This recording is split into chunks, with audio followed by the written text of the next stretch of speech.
actividad.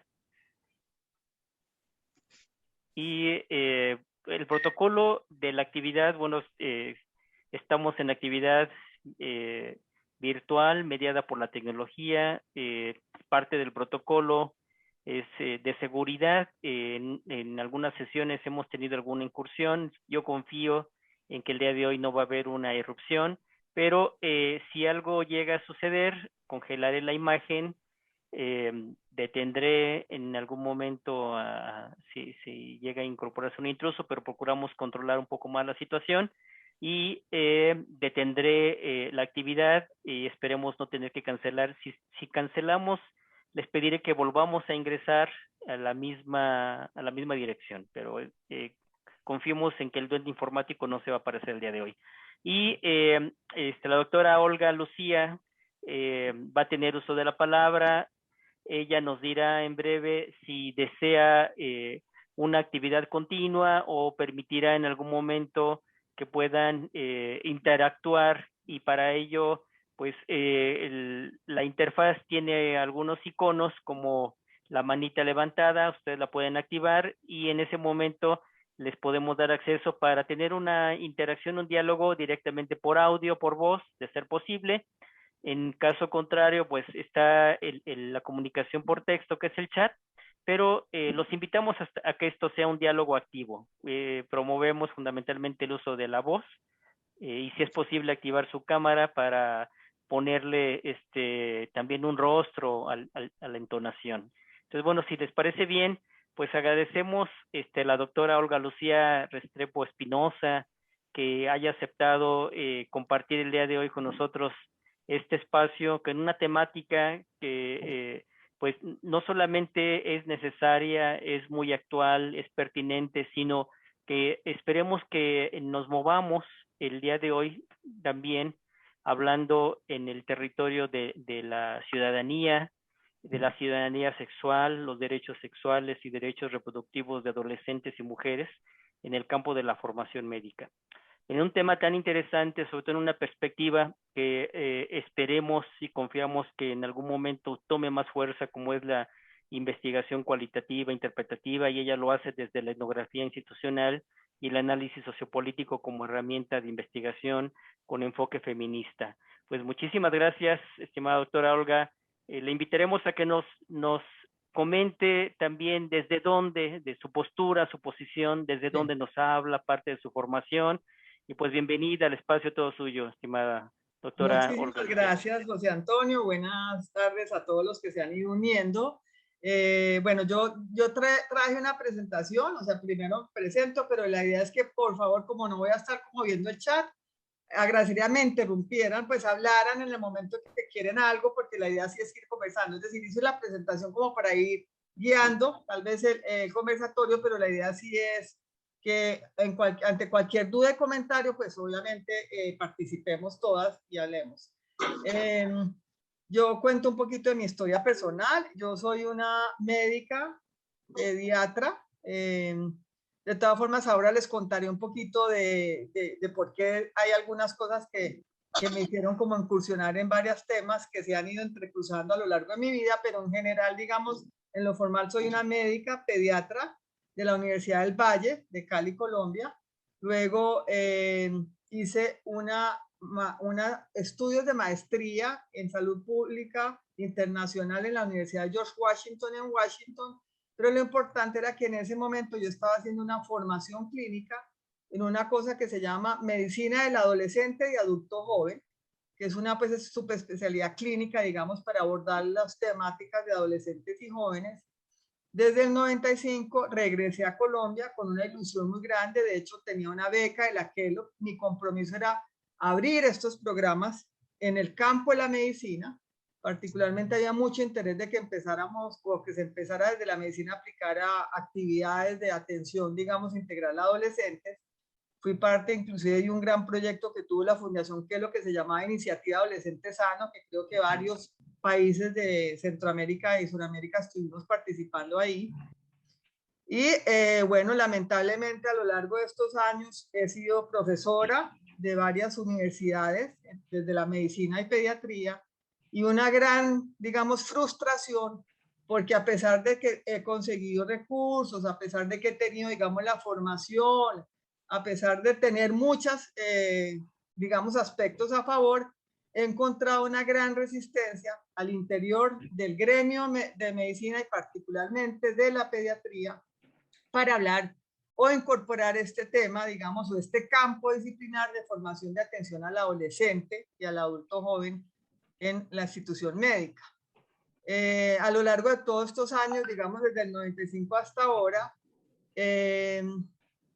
pues encontré muchas investigaciones que nos dicen de la problemática del adolescente y del joven, pero yo cada vez me daba más cuenta que había algo en la institucionalidad que no nos permitía ese encuentro, digamos, y esa buena atención al adolescente, esa apertura de un diálogo tal vez y un trabajo en equipo con adolescentes. Digamos que ya descansada de esta lucha de no lograr hacer estas transformaciones al interior de la institucionalidad, como repito, en el campo de la medicina y de la formación médica, porque siempre he estado vinculada en la academia, pues hice un doctorado en ciencias sociales con la intención de comprender mejor eso, pues finalmente sentía que tenía yo una gran limitación en mi formación médica, pues uno tendría conocimiento en la salud pública, pero mucho, digamos, de lo que era la cultura institucional, de lo que eran las subjetividades tal vez, y comprender muchas cosas que se me hacían necesarias para poder, pues primero vencer la resistencia y segundo, poder abrir estos espacios en los centros de atención de medicina y también en la formación. Pues entré a hacer un doctorado en ciencias sociales aquí en la Universidad de Antioquia, donde yo soy ya docente desde el 2008, también vinculada a tiempo completo, hago parte pues del departamento de pediatría y puericultura y en este momento coordino lo que llamamos el área de medicina del adolescente.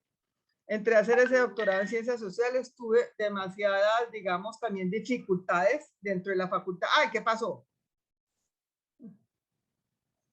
todo bien, estimada. No, me perdió, fue la pantalla a mí. Ok. Nosotros vemos Ya, yo todo sí, bien. ya se me perdió aquí. Encontré dificultades, digamos, para conectar estos temas y tuve dificultades al interior de la Universidad de Antioquia y finalmente la vida me puso a Carolina Morales, a María Carolina Morales enfrente. Encontré el libro de María Carolina Morales de su tesis sobre políticas de juventud, que ya me imagino ustedes la conocen, y entonces pues solicité que ella fuera entonces mi tutora, mi directora, y con ella emprendimos como este camino.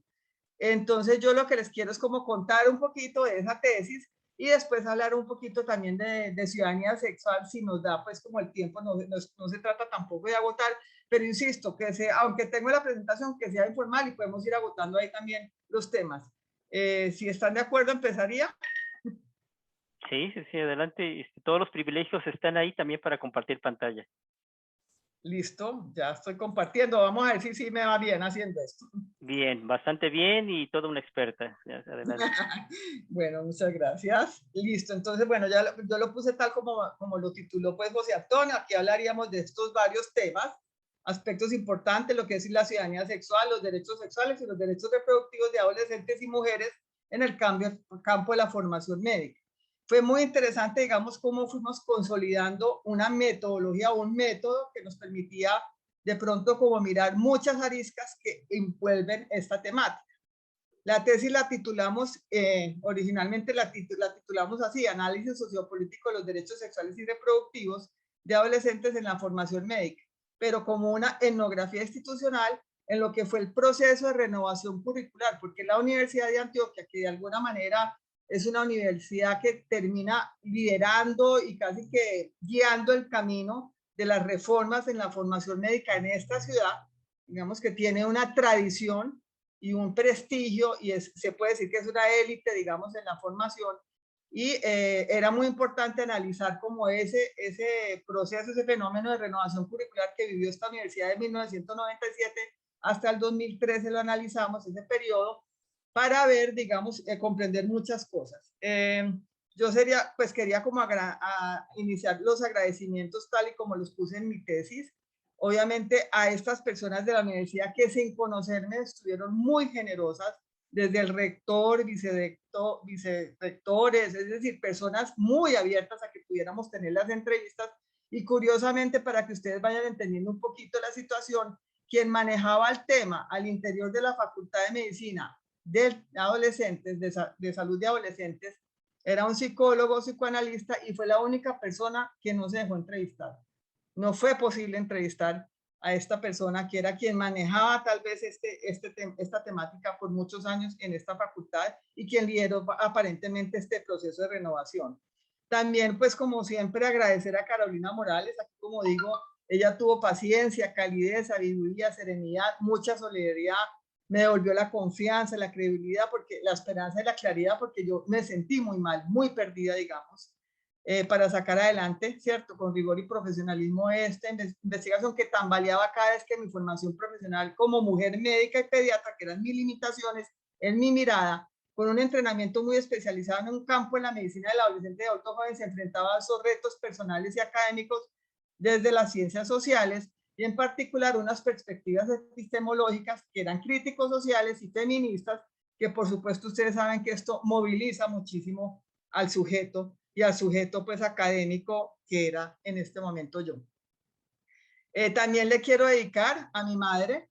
Mi madre es una persona que es médica, fue la primera mujer que estudió medicina, alumna de Héctor Abad Gómez. Me imagino que ustedes han escuchado quién fue Héctor Abad Gómez, el profesor asesinado acá, salubrista en Medellín, donde actualmente vivimos. Fue la primera mujer alumna de él.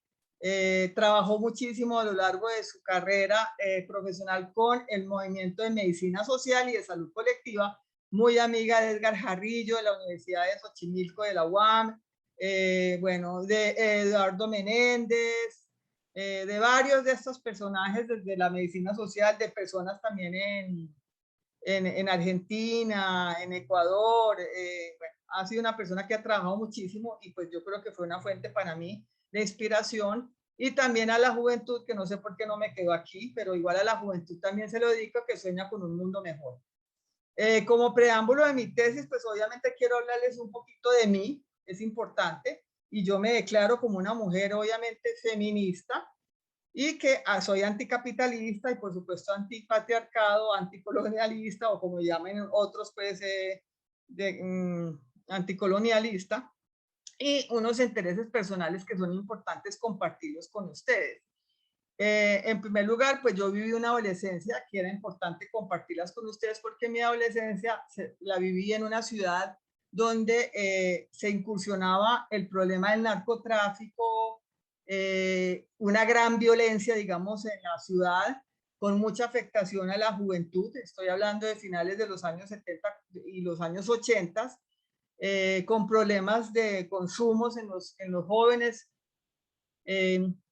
Y con problemas, digamos, graves de confrontaciones, digamos, con movimientos de resistencia y de rebeldía, ¿cierto? Muy orientados por los jóvenes y unas instituciones que seguían de alguna manera muy tradicionales, muy conservadores, y digamos, todo ese encuentro derivado de todos estos procesos de contracultura también de los movimientos juveniles y unos cambios que habían pues en las políticas.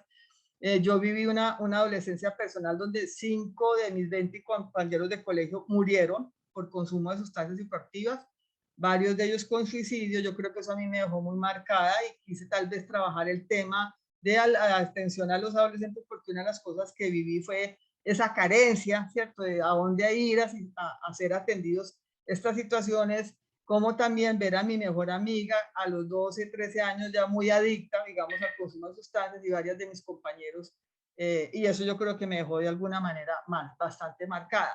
De otro lado, pues hija de una mujer, como ya les comento, luchando al interior de la institución médica y del campo de la medicina por ser de alguna manera aceptada y tener la igualdad, digamos, el reconocimiento y la equidad de género en su campo. Le tocó una lucha dura. Hay una anécdota que yo cuento en la tesis mía doctoral, que es como mi mamá cuenta que cuando ella estaba estudiando la maestría de salud pública, le llegó la mitad del dinero de la beca mensual, cuando le llega el primer, digamos, pago. Y ella va a hablar con el director del programa, ¿cierto? De aquí de la Facultad Nacional de Salud Pública de la Universidad de Antioquia, y el señor le contesta que es que a ella se le da la mitad porque ella es casada y tiene marido para que la sostenga. En cambio, a los compañeros varones había que darle la beca completa porque ellos tenían que invitar a mujeres para conseguir esposas y tenían que contemplar supuestamente dinero para hacerle atenciones a las mujeres. Esa es una anécdota, digamos, que nos marcó mucho. Mi mamá, por supuesto, fue una mujer que luchó muchísimo también por esa equidad de oportunidades y por el trabajo, pues, y los derechos de las mujeres. Desde el punto de vista de mi interés personal, pues obviamente en mi formación médica, pues hay un interés de tratar de transformar un poquito la institución médica. Como pediatra, pues obviamente mucha necesidad de que pediatría también empiece a tener una forma de abordar al adolescente y de encontrar con el adolescente distinto a como lo tienen. Lo tienen medicalizado, lo tienen infantilizado, lo tienen asexuado. Bueno, hay una serie de cosas frente a adolescentes. Bueno, como subespecialista, como les comenté en la especialización de medicina adolescente y en que lamentablemente no se ha logrado, digamos, expandir este campo en estos territorios subalternos, digo yo, subalternos pues a Estados Unidos y a Canadá y a Inglaterra, donde ha habido mayores desarrollos. Aquí ha logrado haber algunos desarrollos de pronto en México, ha habido pinitos en Argentina, en Brasil. Sin embargo, sigue muy relegado el desarrollo del campo de la medicina del adolescente y adulto joven. Bueno, y como profesora, ¿cierto? A lo largo de toda mi formación, de mi trabajo laboral, mi vida laboral, ya cumplo 60 años, ya cumplí 60 años y llevo pues desde los 35 en el campo de profesora de la medicina. Y con este contexto sociopolítico, como le digo, pues con tal vez también un privilegio, que mi madre trabajó un tiempo en la Oficina Panamericana de la Salud en Washington, entonces tuve como la oportunidad de estar yendo a Estados Unidos y viniendo a Colombia, y eso me permitió tal vez también tener alguna comprensión mayor de estas diferencias entre el contexto sociopolítico de los países norte a sur. La primera parte pues de mi tesis, yo lo que trato es de sacar las frases con que yo inicio mis capítulos, porque las frases para mí eran las más emblemáticas tal vez de lo que consistía el capítulo. La primera parte, pues, ¿por qué me interesó el tema de la sexualidad? Me parece que esta frase de Eric Hobsbawm lo dice claramente, porque él habla de que los fenómenos más superficiales son en ocasiones los más profundos. La dualidad entre materia y espíritu implicó una hipocresía que fue considerada por algunos observadores hostiles no solo como omnipresente, sino como una característica fundamental del mundo burgués. En ningún aspecto resultó más patente en el sentido literal de ser visible que en el mundo del sexo. Y la relación, vamos a ver cómo vamos a ir hablando de esto, la relación por supuesto que tiene todo el asunto del mundo del sexo con la política, con los derechos, con la academia, con absolutamente todo. Como dicen muchos autores, es una bisagra que comunica, digamos, todo este mundo objetivo, ¿cierto? Externo, político, académico, institucional, con el mundo también subjetivo de configuración de identidades y de hábitos y estilos, pues, de ser y de estar en este mundo. Una justificación de por qué mirar este fenómeno no desde la salud pública o desde el enfoque médico tradicional en la que yo ya había pues estado trabajando por muchos años, era porque definitivamente había unas grandes diferencias en las tasas de prevalencia del embarazo adolescente como un solo indicador, digamos, de problemática que nos podría mostrar dar un poquito de espejo, tal vez digo yo, de indicación de lo que era la respuesta de las instituciones médicas o de salud a un fenómeno, por ejemplo, que está afectando la vida y la salud de adolescentes. El tema, por ejemplo, embarazo adolescente, o como lo llamo yo, ¿cierto? El fenómeno del fracaso del Estado Social de Derecho.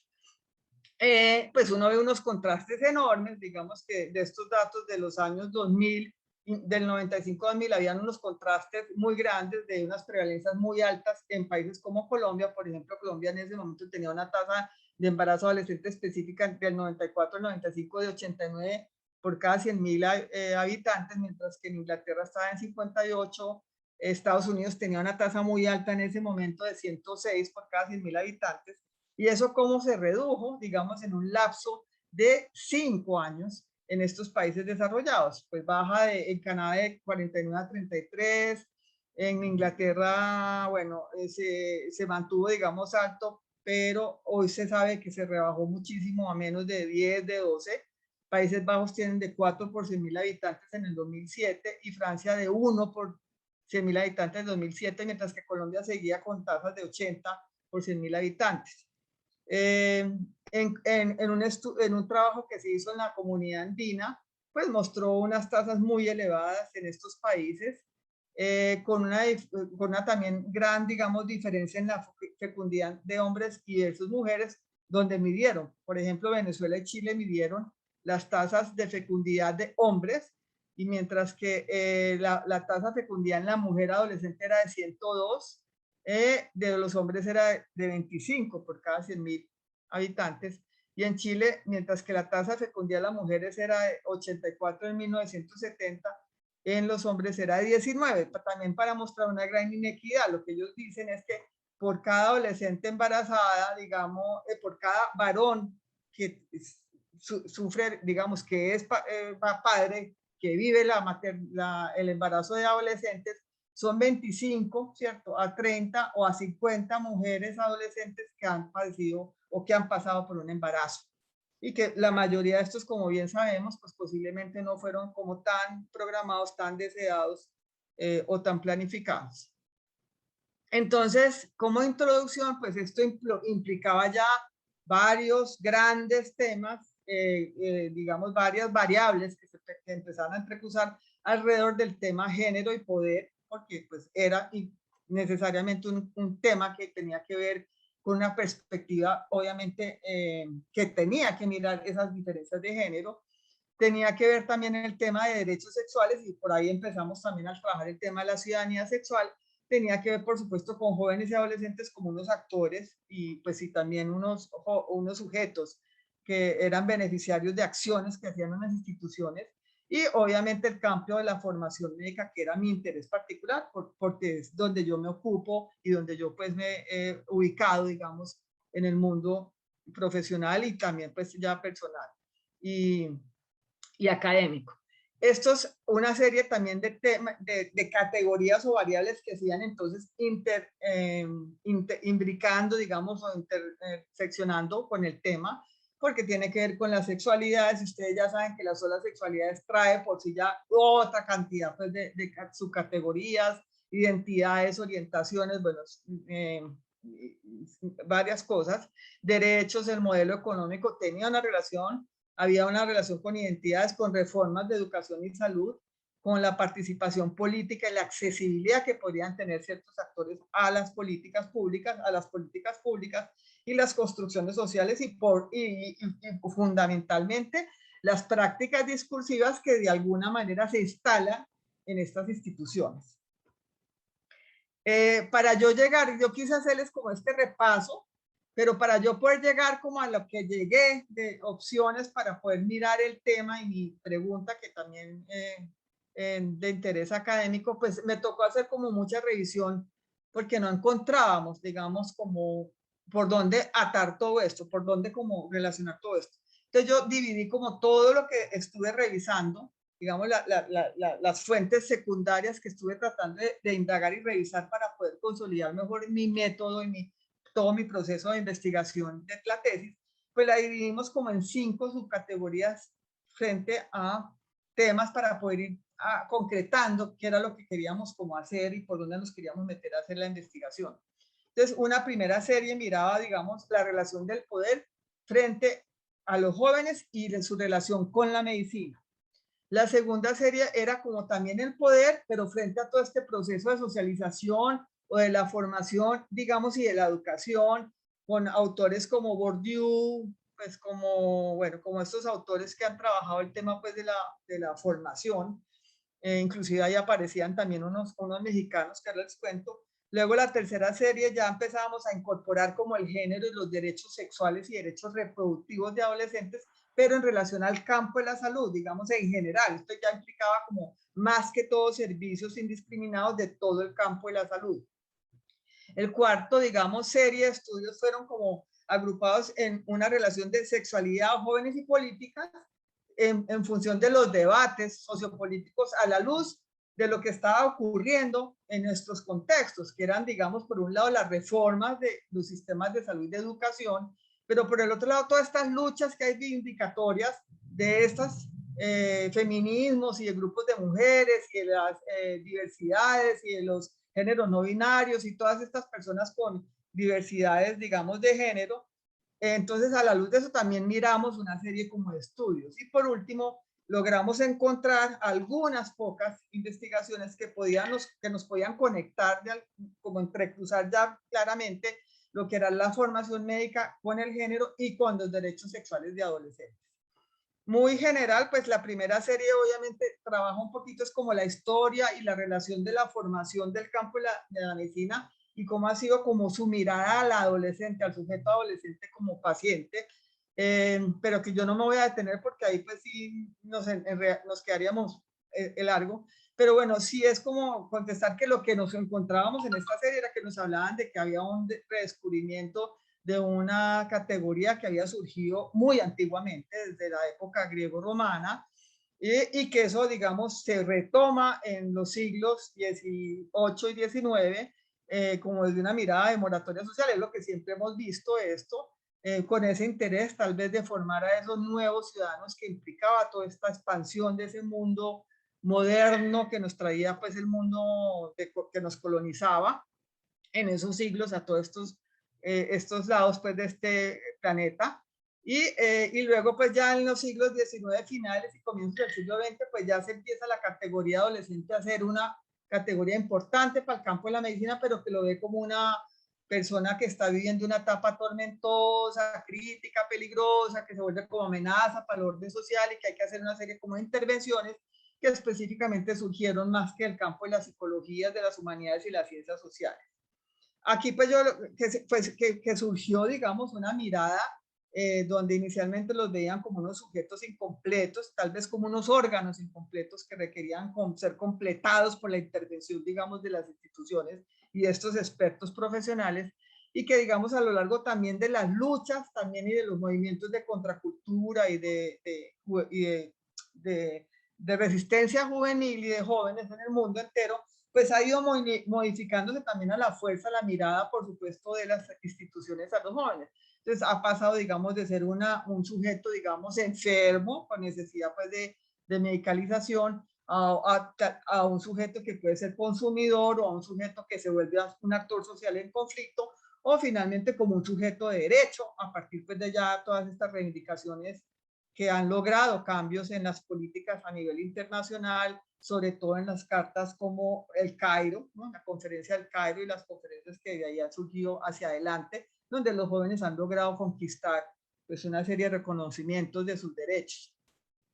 En la segunda serie, pues obviamente no me detengo, pero es toda esta situación de cómo se analizaba la formación y la educación con una forma de alguna manera de mantener a estos sujetos como educandos o alumnos para que de alguna manera asumieran o se configuraran como esas nuevas supuestamente prácticas que tenían que adquirir para poder ser admitidos como sujetos de derecho y ciudadanos, reconocidos de ciudadanos en este mundo de la modernidad. Pues bueno, se repasa pues a todas estas personas expertas, los Weber, Bourdieu, Foucault, Morin, ¿cierto? Gadamer, sobre todo el discurso intelectual en el campo de la formación, Bernstein, que me pareció algo parecido, yo creo que da una serie de fundamentos, yo creo que logró dar una influencia a Dorothy Smith sobre la enmarcación y los códigos restrictivos y elaborados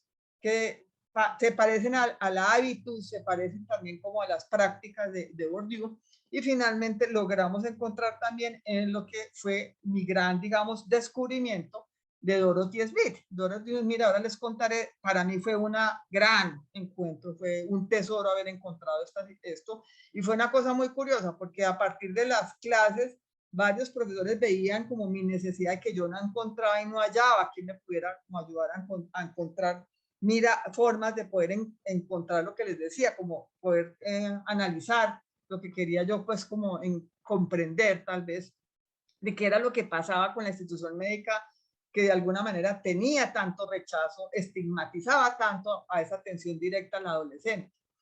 Entonces, bueno, un filósofo lamentablemente ya falleció, pero un profesor de filosofía acá en la Universidad de Antioquia, que ya trabajaba en el campo de las epistemologías feministas, me llamó y me dijo, Olga, me acaba de llegar una información, un material de una doctora socióloga que vive en Canadá, y me parece que es un método que te puede servir a usted, y fue finalmente la obra de Dorothy Smith la que me ayudó muchísimo. Entonces, bueno, estos son la segunda serie, pues hablaba ya también de la relación de la medicina con el poder y las reformas de salud y de educación, y aquí pues hay que rescatar, por supuesto, los mejores autores están en México. Edgar Jarillo trabajó mucho lo de la relación, digamos, de la formación médica en las reformas y cómo esto ha, por supuesto, deshumanizado la formación médica, ha incorporado todo este enfoque mercantilista, ha segmentado las instituciones para la atención a la salud de las personas, ha vulnerado los derechos. En Colombia pues hay una serie también de autores y por supuesto ahí incorporé también toda esta mirada de los decolonialistas, de Grossfogel, Ramón Grossfogel de Estados Unidos y de Espinosa y Buenaventura de Sosa dos Santos, que hablan también, por supuesto, de esta relación de formación y educación, pero con una necesidad pues, de decolonización. En la tercera serie, que era lo de género, pues yo quiero destacar a estas personas, estos autores mexicanos, siguen siendo insuperables, yo creo que son unas fuentes universales, no hay quienes lo superen en lo que han trabajado en el tema de la relación del enfoque de género con la medicina, particularmente cómo es la vulneración a los géneros, a los derechos sexuales de las personas, particularmente las mujeres, por parte del campo de la medicina. Roberto Castro pues ha trabajado muchísimo, por ejemplo, el campo de la obstetricia y la ginecología, cómo vulneran los derechos y cómo anulan por completo la ciudadanía y el derecho a la ciudadanía de las mujeres que ellos atienden. Me imagino que ustedes han visto mucho los libros que él ha escrito con Verónica Herbiti, que es una uruguaya, y han trabajado mucho cómo las instituciones de la medicina y de salud le violentan los derechos a las mujeres que quieren abortar o que quieren necesitan la interrupción voluntaria del embarazo o que requieren anticoncepciones o los sujetos, digamos, de diversidad, pues la comunidad LGBTQ más.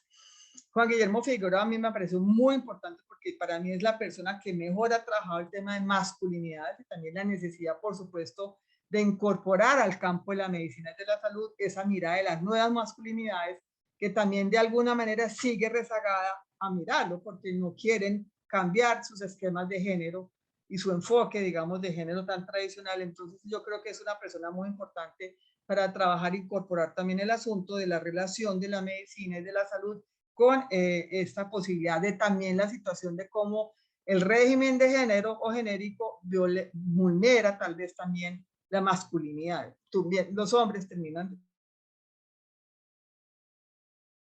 siendo víctimas por su... Tiene una categoría que a mí me pareció fabulosa, que es la categoría del índice de mortalidad paterna, donde él hace esa relación de cómo los hombres hoy en día pueden también terminar muriéndose por una victimización de un sistema que es patriarcalista, capitalista, explotador, exterminador, expropiador, ¿cierto? Y hace extractivismo todo eso, y termina también de alguna manera pues matando a los hombres por la falta, por su negligencia y por sobre todo su incompetencia en la mirada con una perspectiva de género. Tiene una investigación que mantengo yo acá en un libro que consulto mucho, que se llama Ser padres, esposos, hijos, ¿cierto?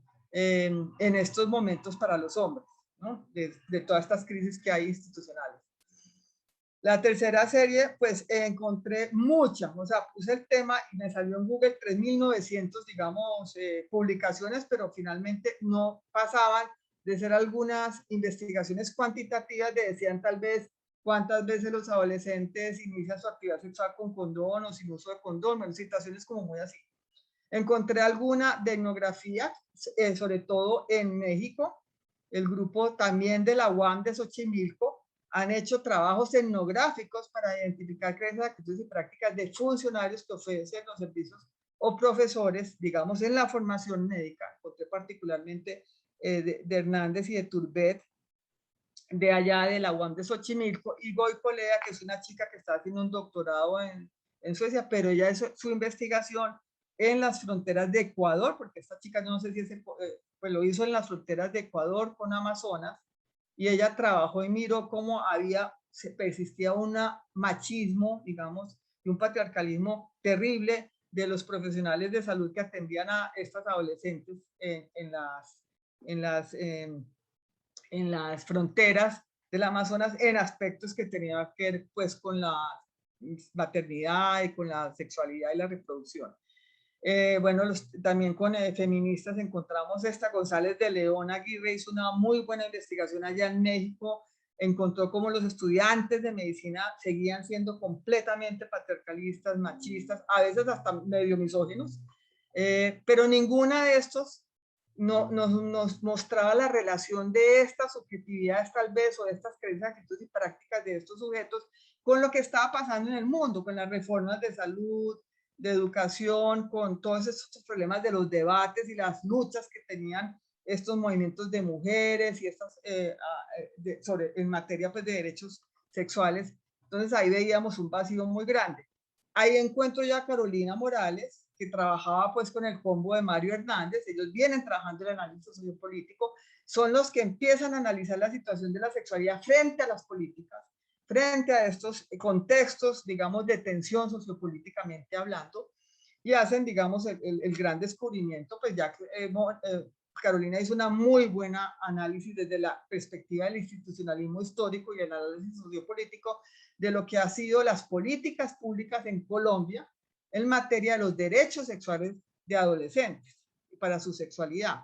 Ella parte desde los 60, que empieza el momento de la contracultura, hasta el 2006, que se despenaliza, ¿cierto?, por una ganancia en la contienda sociopolítica de una lucha de mujeres feministas, y se logra despenalizar en Colombia el aborto en tres, digamos, situaciones, en tres condiciones, que es cuando por causa de producto de violación, amenaza de la vida, digamos, del feto, que no sea compatible con la vida o que amenace pues su calidad de vida, o digamos, afectación de la salud mental de la madre, tendrían el derecho, digamos, a una interrupción voluntaria del embarazo.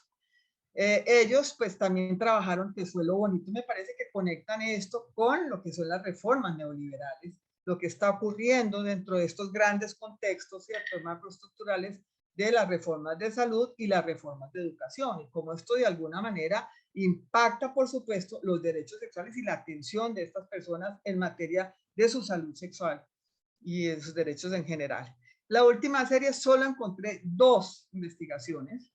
Una que es de Carlos Iván Pacheco, él es en este momento docente de la Universidad Nacional en Bogotá, pero ha trabajado también el tema desde las ciencias sociales. Él es un médico epidemiólogo que hizo un doctorado en sociología y trabaja mucho, digamos, desde la perspectiva de las ciencias sociales, estos asuntos que tienen que ver pues con la vulneración de los derechos de jóvenes y adolescentes. Y en la Universidad de los Andes encontré esta, que es los médicos y los derechos, el papel de la formación médica en las garantías de derechos sexuales y reproductivos de adolescentes. Sin embargo, me parecía que tenía también quedado de nuevo en un vacío, porque no los conectaba, vuelvo y repito, con los contextos macroestructurales de debates, de luchas reivindicatorias por derechos de estas comunidades diversas y de mujeres, y de reformas del sector de salud y de educación. Hasta ahí hay preguntas, inquietudes, este es como el resumen. Entonces, ahí yo empecé como a encontrar que mi forma tal vez era unir, porque lo que encontró, por ejemplo, el problema de la tesis de Carolina aquí y de Mario Hernández, ellos lo reconocían en ese momento, era que ellos se quedan cortos en una perspectiva feminista para hacer sus análisis sociopolíticos y sus análisis de contiendas, digamos, que es lo que hace Carolina, aplica al análisis sociopolítico la teoría de Tilly, de análisis de las contiendas, y se terminaban las contiendas siendo pues o transgresivas o contenidas a partir del institucionalismo histórico. Fallaba el enfoque de género, y falló una cosa, y Carolina encuentra en su investigación doctoral que el gran actor protagonista que le hacía, digamos, el mayor obstáculo a que hubiera acceso de adolescentes anticonceptivos, acceso de adolescentes a servicios de salud sexual y salud reproductiva, era la institución médica.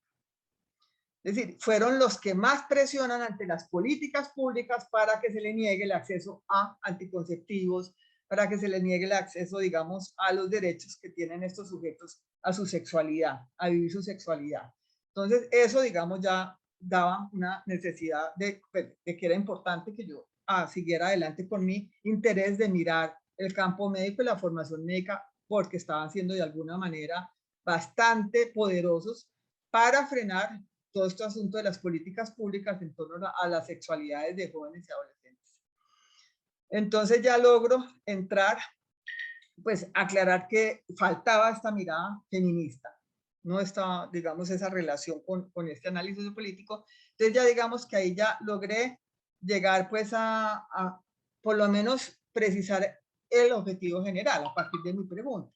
Entonces era comprender esas relaciones de regulación social que se encubrían en esa dinámica. Hubo una lucha sociopolítica por cambiar el currículum de la Facultad de Medicina, ¿cierto? ¿Qué era cómo fue, qué pasó en esa contienda desde la perspectiva del análisis sociopolítico? Que seguían de alguna manera, ¿cierto?, manejando las prácticas discursivas médicas configuradas históricamente bajo un interés de normar las conductas sexuales de adolescentes y de medicalizar la adolescencia en la formación médica actual. Y cómo lográbamos rastrear, ¿cierto?, qué predominaba a partir de, aunque hubo todo esta cambio y una contienda entre diferentes actores, habían feministas, habían todo tipo pues, de actores peleando por esa renovación curricular, teníamos que identificar qué quedaba prevaleciendo y de dónde venían esos orígenes. Entonces, los objetivos específicos eran analizar esa dinámica sociopolítica, quiénes fueron los actores, qué eran los intereses que jugaban, cuáles eran los repertorios, cuáles estrategias hacían para poder ganar, digamos, y poner la contienda a su favor, caracterizar esos actores que se están involucrando en esta dinámica, pero revelar las relaciones sociales que iban regulando y coordinando esos intereses, o sea, cómo iba, pues, digamos, qué era lo que ahí iba pasando, que de alguna manera empezaban como yo no sé, no es conspirar, pero terminaban de alguna manera aliándose para tener un gran, digamos, poder y contundencia en lo que iba pues a terminar siendo lo definitivo en las prácticas discursivas de la formación médica en materia de sexualidad y de adolescencia. Puntualizar el proceso de apropiación del cuerpo y de la vida sexual de mujeres y de adolescentes por ese saber y el campo médico, así como qué resistencias había en el interior de estas instituciones que podían a nosotros también ayudarnos a comprender mejor y cómo supuestamente vencer esas resistencias. Identificar esos textos emblemáticos que terminaban todavía coordinando y regulando esas prácticas discursivas y esos códigos ideológicos que pudieran mantenerse ahí firmes. Indagar qué prácticas y códigos sobre derechos sexuales y derechos reproductivos de adolescentes predominaron finalmente a lo largo de todo este proceso de disputa en la renovación curricular y elaborar un mapa social que mostrara finalmente qué orden quedó configurado. Es decir, si el orden cambió, si hubo un nuevo orden, si se configuró algo, qué pasó en materia de los derechos sexuales. No sé si hasta ahí hay comentarios, preguntas, inquietudes. Bueno, sigo entonces. Entonces ahí ya armamos el enfoque teórico metodológico, como les digo, fue ensamblando esto.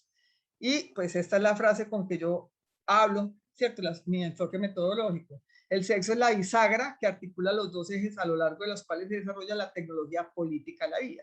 Y mi primer capítulo, pues que era eso, ¿cierto? El enfoque metodológico. Todo esto lo fuimos organizando.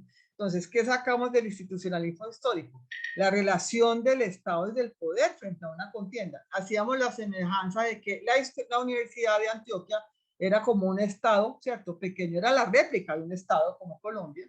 Tenía iguales sus instancias de poder, ¿cierto? Digamos, el Consejo Superior Universitario pues equivale como al Congreso Nacional o al Senado.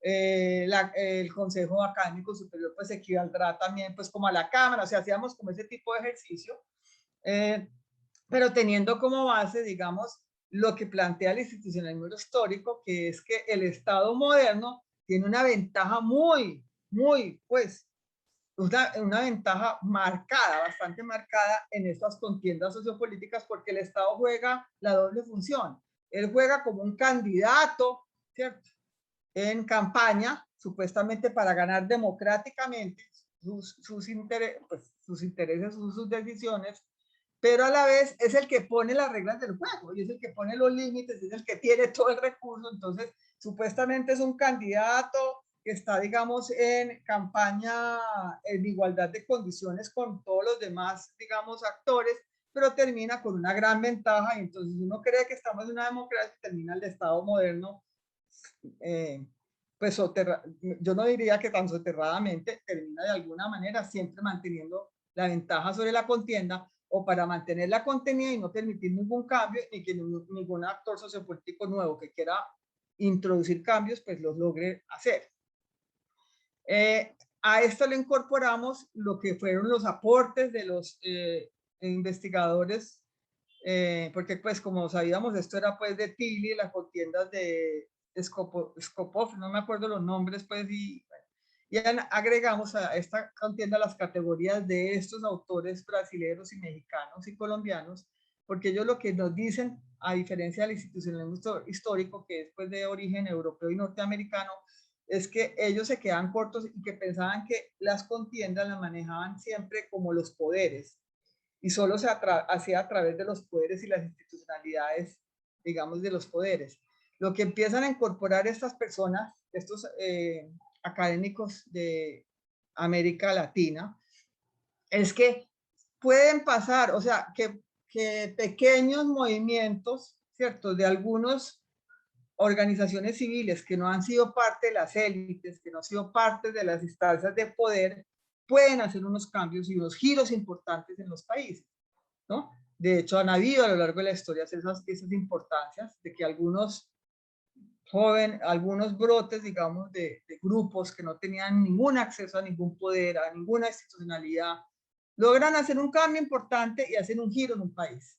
Y lo demostraron posiblemente las situaciones como Nicaragua, o las situaciones como, bueno, mujeres feministas en algunos cursos importantes de los países.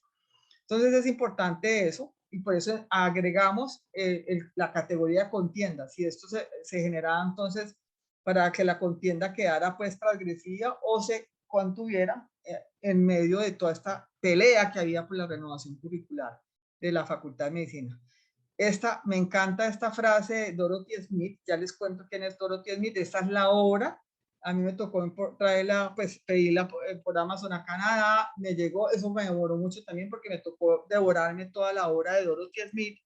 Pero estas palabras son, digamos, las saqué textualmente de uno de los libros de ella. Ella dice: la división sexual que descansaba sobre el orden social de los 3 o más siglos precedentes a hoy, ¿cierto?, fue erosionada con el nuevo ambiente que se configuraba con la aparición, desarrollo y expansión de unos medios masivos impresos y con la fundación de lo que ella llama las relaciones de regulación social, que era en ese entonces lo que empieza a surgir en la regulación social para las mujeres y en el mundo de género.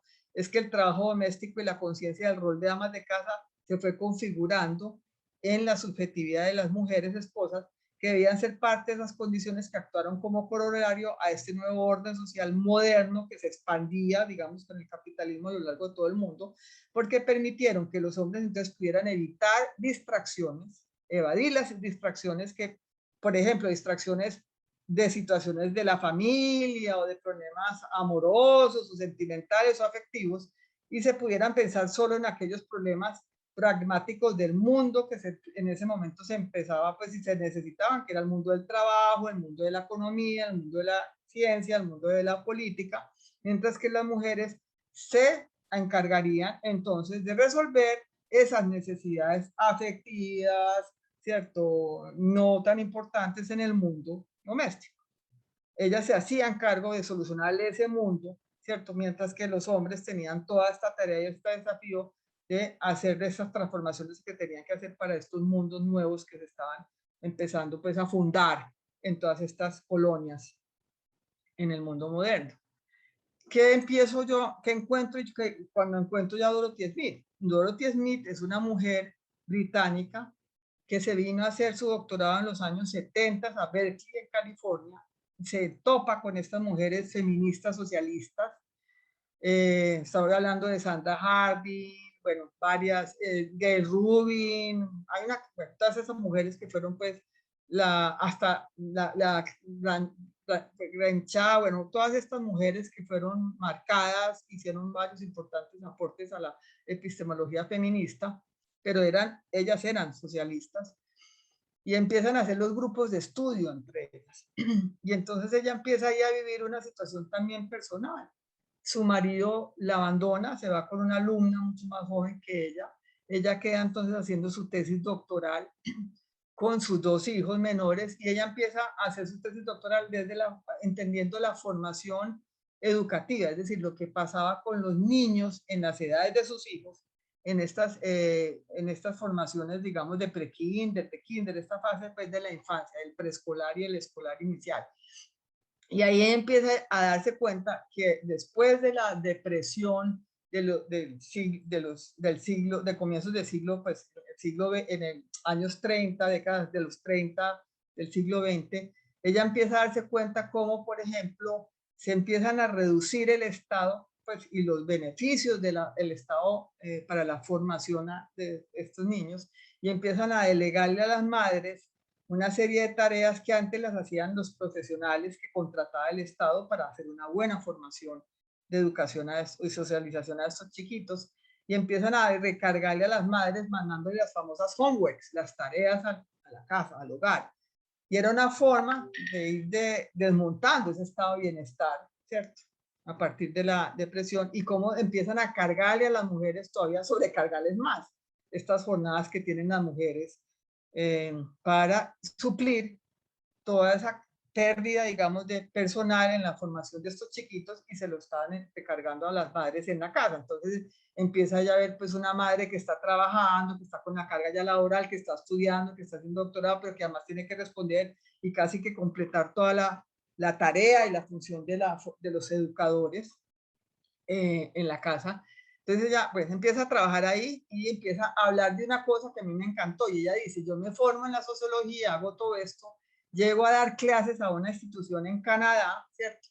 Y yo empiezo a entrar a estas instituciones donde veían unos edificios completamente majestuosos, que parecían pues de la edad medieval, como son nuestros edificios de estas academias, donde pues no es lo que se está viendo ahora y donde la sociología que yo enseñaba, pues que eran de estos autores y tan importantes del siglo XVII, XVIII, XIX, XX, todos esos fundadores de la sociología, pues decía ella, no nos daban nada de ideas y de conceptos prácticos para poderle ayudar a la gente a que la sociología se use para que la gente encuentre soluciones a su vida cotidiana, a su vida, digamos, sobre todo doméstica y cotidiana. Entonces ella empieza como a preguntarse eso, fuera eso a decir que ella sentía que las investigaciones se hacían más como para ratificar de nuevo la teoría que venía ya, ¿cierto? Ella dice fosilizada desde siglos atrás y casi que se anulaba la palabra de los sujetos investigados, de estas personas, de la gente, para seguir de alguna manera perpetuando estas teorías como grandes monolíticos, ¿cierto?, de la academia y que eran excluyentes de las personas comunes que eran las que necesitaban de alguna manera también enriquecer la mirada del investigador y de la academia para poder encontrar información para ayudar a la gente a resolver los problemas sociales de la vida, que eso era el sentido de la sociología, ¿cierto? Ella empieza entonces a sentir esa conciencia bifurcada, porque ella decía, yo estaba dando estas clases hablando de estos grandes, digamos, de estos grandes sociólogos, ¿cierto? De Durkheim, de Dilthey, de estas cosas, y yo llegaba a mi casa y encontraba, bueno, mis libros acabados con las mascotas, los muchachitos llenos de problemas, una cantidad de sobrecarga que yo no sabía cómo solucionar, entonces empiezo a tener una conciencia bifurcada. Y es esa sensación de que yo, ¿qué estoy haciendo? Es decir, yo entro a estas grandes construcciones que me parece que tampoco dialogan con las personas hoy en día y fuera de eso no nos están dando informaciones para solucionar las problemáticas que estamos teniendo que enfrentar hoy en este mundo. Empieza también a encontrar, obviamente desde la perspectiva de estas feministas socialistas que empiezan a hablar del famoso punto de vista, como una categoría que debe incorporar la academia a la investigación, que es el saber de estas personas, y yo creo que eso está muy bien escenificado en la película The Help.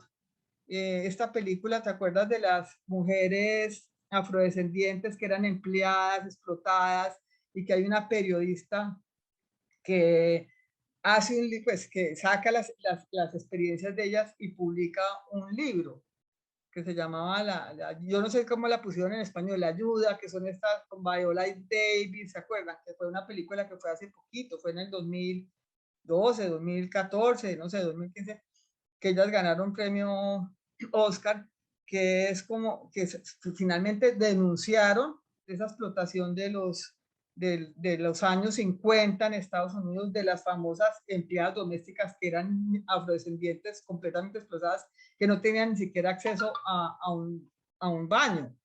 Eso, digamos, es donde mejor se significa el asunto del punto de vista, es decir, esta periodista blanca, ¿cierto? Rica, coge la voz de estas negras, digo negras porque era pues, para publicar un libro, ¿se acuerdan? Y es el punto de vista, es todas las vivencias de estas mujeres, el saber que estas mujeres tenían desde su lugar, ¿cierto? Desde su orden social, donde a ella las explotaba, las expropiaba, ¿cierto? Les hacía como todas estas violaciones de todos sus derechos y las marginaba y las excluía de ese orden social y la mantenía, por supuesto, al margen.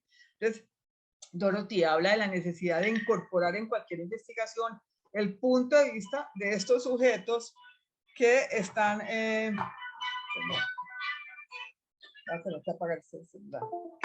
de estos sujetos que están muchas veces al margen y no los tienen en cuenta, porque las investigaciones se preocupan más por saber de nuevo el conocimiento de los que están ya en los niveles de poder y que supuestamente tienen, digamos, el poder, todo el conocimiento académico intelectual. Entonces eso fue para mí muy importante porque es el llamado a atención de que teníamos que incorporar unas nuevas personas y el punto de vista pues, de los sujetos. Y empieza a hablar de lo que ella llama las relaciones de regulación social. Este libro es muy lindo porque ella va contando cómo va generando y creando todo este método, porque es un método de investigación. Entonces, yo pues aquí resumo las categorías importantes que me sirvieron para mi tesis doctoral. Las relaciones de regulación social, ella las define así. Son un conjunto de relaciones sociales entre las personas, ¿cierto? Que se van tejiendo y son mediadas por unos textos que circulan comúnmente en la vida cotidiana de las personas, digamos en cualquier institución, pero que poderosamente los vinculan y los conectan en tiempo y en espacio a las personas, ejerciendo una función de orientación, organización y configuración de prácticas y tareas rutinarias de las instituciones que esa gente está desempeñando, ¿cierto? En esa institución, como una corporaciones, burocracias estatales, discursos profesionales y académicos en estas academias, medios de comunicación masivo y todo el conjunto de relaciones entre sí que se interconectan por texto. Es decir, lo que ella empieza a decir, que eso también lo han dicho muchos otros investigadores científicos sociales, es que la aparición del texto, digamos, impreso, se vuelve como un sujeto que forma y que educa, autónomo de las personas. Es decir, nosotros nos configuran hoy los textos, hoy nos forma a nosotros más las imágenes que muestra una televisión, ¿cierto? Las imágenes que salen de todos estos medios masivos, que el propio profesor que yo estoy viendo aquí de frente y compartiendo con él, digamos. Entonces, creo que eso es lo que ella empieza como a decir. A partir de eso hay una serie de textos que terminan siendo como casi que tan autónomos como las personas y tan poderosas para configurarnos a nosotros, nuestras identidades, nuestros estilos de trabajo, nuestras formas de ser todo el asunto y de estar en este mundo. Entonces, en función de lo que tradicionalmente se ha configurado en este mundo de orden ordenado por el género, ¿cierto? Entonces, ella, pues, dice, son unas relaciones que nos siguen hasta hoy poderosamente vinculando y configurando. Y eso, inclusive, son tan poderosas que así yo esté viviendo en Afganistán en este momento con lo que está pasando y esté viviendo aquí en Medellín, Colombia, posiblemente esas relaciones terminan siendo todavía poderosamente, ¿cierto?, ordenadoras y controladoras y hasta muy contendoras de contiendas de quienes han querido cambiar estos órdenes sociales, sobre todo el orden social patriarcal. Las instituciones donde supuestamente estas relaciones de regulación social se van potenciando, ¿cierto? Y se van solidificando y potenciando, ella los define como unos complejos funcionales dentro y que dan dando vida y sostenibilidad a estas relaciones de regulación social. Y eso va asegurando un orden social y va conservando el poder desapercibidamente, sin aparentes tensiones y conflictos. Es decir, yo trabajando en un servicio específico de pediatría, haciendo sencillamente una consulta médica diaria, termino haciendo exactamente lo que este mundo necesita que yo siga haciendo para que las relaciones se mantengan. Las mantengo, ¿cierto? Perpetuando. Entonces, aunque yo quiero velar por los derechos de adolescentes, quiero supuestamente luchar y abogar por los derechos de adolescentes, yo termino en la rutina de un servicio de salud, en la historia clínica, en las tareas que hago cotidianamente, termino haciendo todo lo opuesto, termino poniéndole obstáculos, termino vulnerándolo, termino, ¿cierto? Y yo sin ni siquiera darme cuenta, porque sencillamente estoy, ¿cierto?, ejerciendo mi rol de médica pediatra de la institución tal, ¿sí? Entonces eso es lo que me pareció muy importante. Y el texto ya lo define como palabras, imágenes materiales y replicables que se convierten en los componentes fundantes de estas formas generalizadas en que las relaciones de regulación social existen y que gracias a la acción de las tecnologías que tenemos hoy, es posible que su replicación se haga de manera autónoma, independientemente de los escenarios locales, particulares en que se originaron, ¿cierto? Y el código lógico es lo que yo digo, lo digo a los estudiantes, es como los ladrillitos que van dándole forma a estas relaciones de regulación social. El código lógico lo llama ella como dispositivos ideológicos o formas de pensamiento que sutil y efectivamente van dando sentido, van estructurando nuestras identidades, nuestros modos de saber, nuestros modos de vivir, nuestras formas de hacer y de ser y de estar en este mundo y en este diario vivir, ¿cierto? Sin conciencia. Entonces, el mapa social, teniendo en cuenta, ¿cierto? Todo esto lo elaboramos así, que eso está, digamos, en el texto que publicó Carolina en Salud Colectiva, porque esto es lo que nosotros decíamos, hay que mirar unas fuentes primarias que son estas personas, o sea, hay que escoger a estas personas. Por ejemplo, las madres que son atendidas ustedes en el parto, los hijos de las madres, los compañeros de las madres, los vecinos de las madres, pero también los funcionarios que están trabajando, digamos, también en este asunto de los partos, o los médicos que están en contra de este asunto también de las parteras, cosas así, ¿no? Entonces, estos serían las fuentes primarias, que son los actores institucionales con poder, ¿cierto? Pero los actores también que están al margen, que supuestamente cumplen las normas y las prácticas cotidianas. Y se van ahí entonces descifrando las prácticas que están siendo distintivas de ese mundo institucional, ¿cierto? Y eso lo vamos confrontando siempre con las fuentes secundarias que tienen que ver con el contexto histórico, con el contexto sociopolítico, con el contexto externo, con lo que hay de noticias afuera, con hechos y momentos que pueden, digamos, darnos a nosotros idea de por qué se fueron originando estas prácticas y desde cuándo vienen, ¿cierto? Y eso, así fue como fuimos como concibiendo el mapa social. Aquí pues es el resumen de la metodología, lo que vamos, pues, cómo lo fuimos organizando. En resumen, pues, las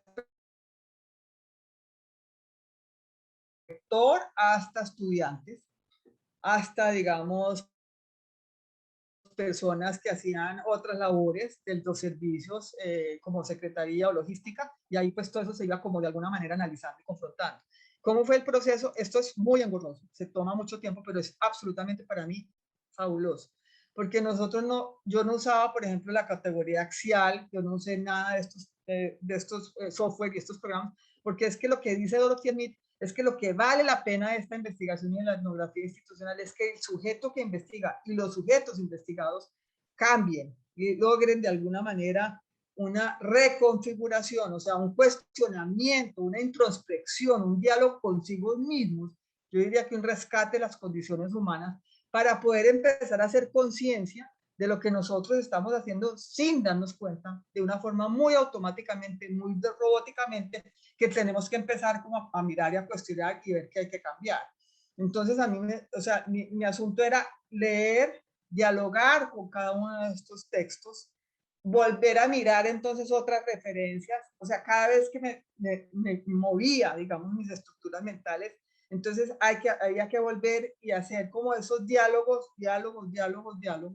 y a partir de ahí ir sacando como lo que uno iba encontrando, ¿cierto? Que persistía. Es decir, aquí hay unas cosas que persisten, aquí hay unas cosas que las estoy viendo en todas, a pesar de que están en lugares tan distintos, en posturas tan distintas, en funciones tan distintas, en cargos tan distintos. Ahí empieza a aparecer algo que uno está viendo por todos lados y que uno tal vez no está siendo consciente y que se vuelve lo clave de lo que está configurando ahí y que no nos estamos dando cuenta. No sé si vamos bien ahí. Bueno, entonces... ¿Alguna pregunta, comentario para la doctora Olga? No, adelante, estimada doctora Olga. Gracias. Bueno, entonces, el primer pues, capítulo de resultados era mostrar cómo, digamos, la configuración de la institución médica pues trae desde los siglos de nuestra colonización los mismos, digamos, las relaciones de regulación social que nos siguen hoy, ¿cierto? Mediando. Y yo por eso encontré este fresco que está en una pared de un edificio de consultorios. Y yo no sé ustedes qué observan, pero mire quién está iluminado con la luz, ¿cierto? Con el saber, con el poder, el que está haciendo la cirugía, o el que está haciendo las intervenciones. El que está completamente iluminado, ¿quién es?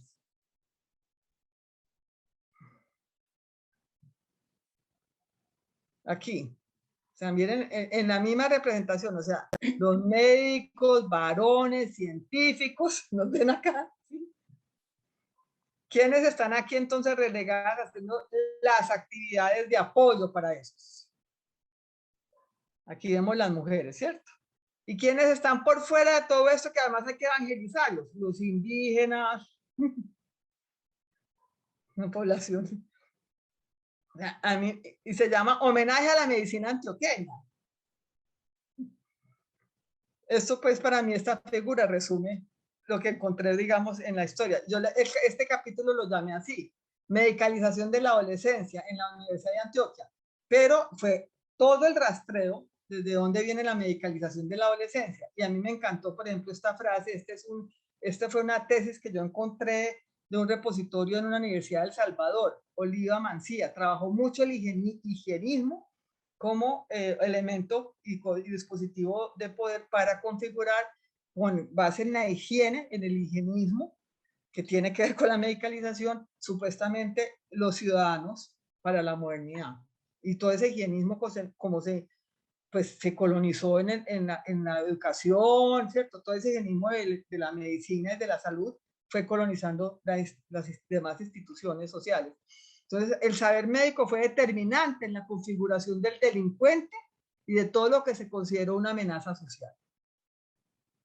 Entonces, pues aquí lo que cuentan es que el origen de la medicina adolescente y la ginecología infantojuvenil pues se origina en la profesionalización a finales del siglo XVIII, comienzos del XIX, donde hace toda esta profesionalización como cuerpos de funcionarios especializados y fuerzas de seguridad, que ahí estaba la policía, ¿cierto? La policía de higiene, todos estos enfoques funcionalistas, higienistas, ¿cierto?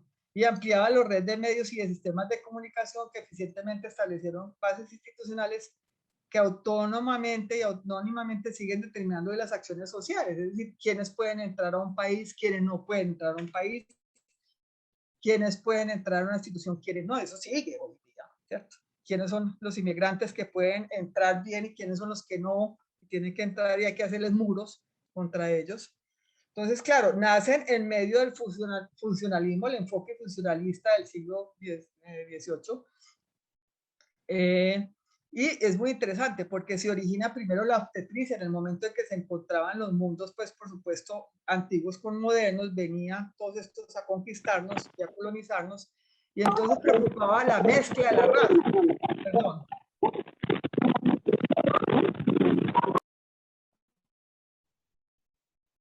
Se empezaba, el temor era la preocupación, ¿se acuerda? Eugenésica, la mezcla de las razas, el de se les fueran a... Ah, perdón, Julia, tú tienes la palabra, estás pidiendo la palabra. No, justamente hablaste de la ginecología y nosotros en Argentina estamos tratando de recuperar ese saber ancestral de las mujeres, de los partos, que es lo que se ha robado, porque todo el saber académico reconocido está escrito en libros de obstetricia escrito por hombres, o bueno, actualmente hay algunas mujeres que han escrito esos libros de obstetricia, pero basados en ese saber académico reconocido.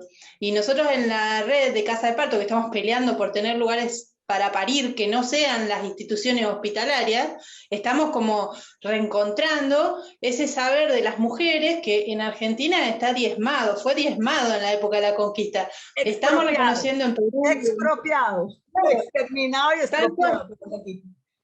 Tal cual, entonces nosotros estamos recuperando esa sabiduría, pero en México, en Perú, y eso todavía existe. Acá hay grupos que mantienen, ¿no? Las comunidades mapuche, los coya, pero no está dentro de lo reconocido académicamente, ¿no? Entonces, creo que tiene que ver con esto que estás comentando vos, que es muy interesante. Es que mira lo que encontré. Fue en medio del encuentro de los dos mundos, con la expansión del capitalismo y a través de toda la colonización. Entonces, la mentalidad de origen era el positivismo y la policía médica, ¿no?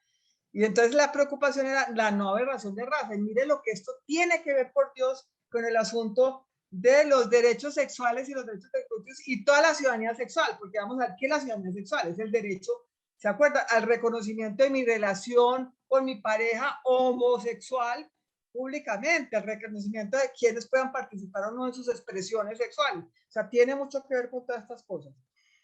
Nace en medio, pues ya dijimos, ¿cierto? Entonces, la modernización requirió de una estrategia de medicalización, que ella la define, esta es una autora uruguaya que define la medicalización como estudiar, clasificar. Mira lo que tú estabas diciendo, Julia. Mira que es toda la colonización de la mirada completamente académica, donde anula el punto de vista de todo lo que tú estás diciendo, de todos unos saberes ancestrales, una cantidad de conocimiento que ellos fueron además viviendo y creyendo y tejiendo, que lo destroza, lo extermina, ¿cierto? Entonces, claro, medicalizar es estudiar, clasificar, ordenar las etapas del ciclo vital y las clases sociales en busca de una obligatoria regulación que era para esa época histórica. Entonces se hacía todo eso para decir que era lo moralmente aceptable para un adolescente, o para una mujer, o para un niño, para un adulto. Entonces surge la mentalidad médica, que bien lo describió Foucault, ¿cierto? Que es entonces empiezan primero las prescripciones de la medicalización punitivas. ¿Quiénes tienen que irse para unos, te acuerdas? Aislamientos, manicomios, leprosomios, todas estas cosas. Quienes, por ejemplo, no se les puede permitir entrar a un país a otro, quienes no se les puede dar derecho, por ejemplo, a acceder a educaciones, a nada. Y eso después viene todas las de arbitraje médico que todavía usted las ve. Es que es el médico el que tiene que decidir quién puede hacer un cambio sexual o no. Es el médico el que tiene que decidir, ¿cierto?, quién puede tener hijos o quién no, o quién se puede casar, que es peor todavía, o quién puede amar o quién no puede amar. Y termina con esto que hay hoy, que está tan absolutamente instalado, pero que nosotros no las identificamos como medicalizaciones, que son unas prescripciones de socialización, es decir, el estilo de vida saludable, las cosas saludables que decimos los médicos, que definimos entonces qué es lo que debe ser y qué es lo patológico y qué es lo normal o anormal.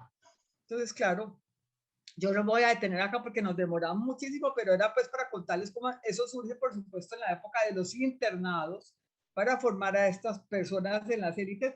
Se ve muy bien en la película La sonrisa de la Mona Lisa.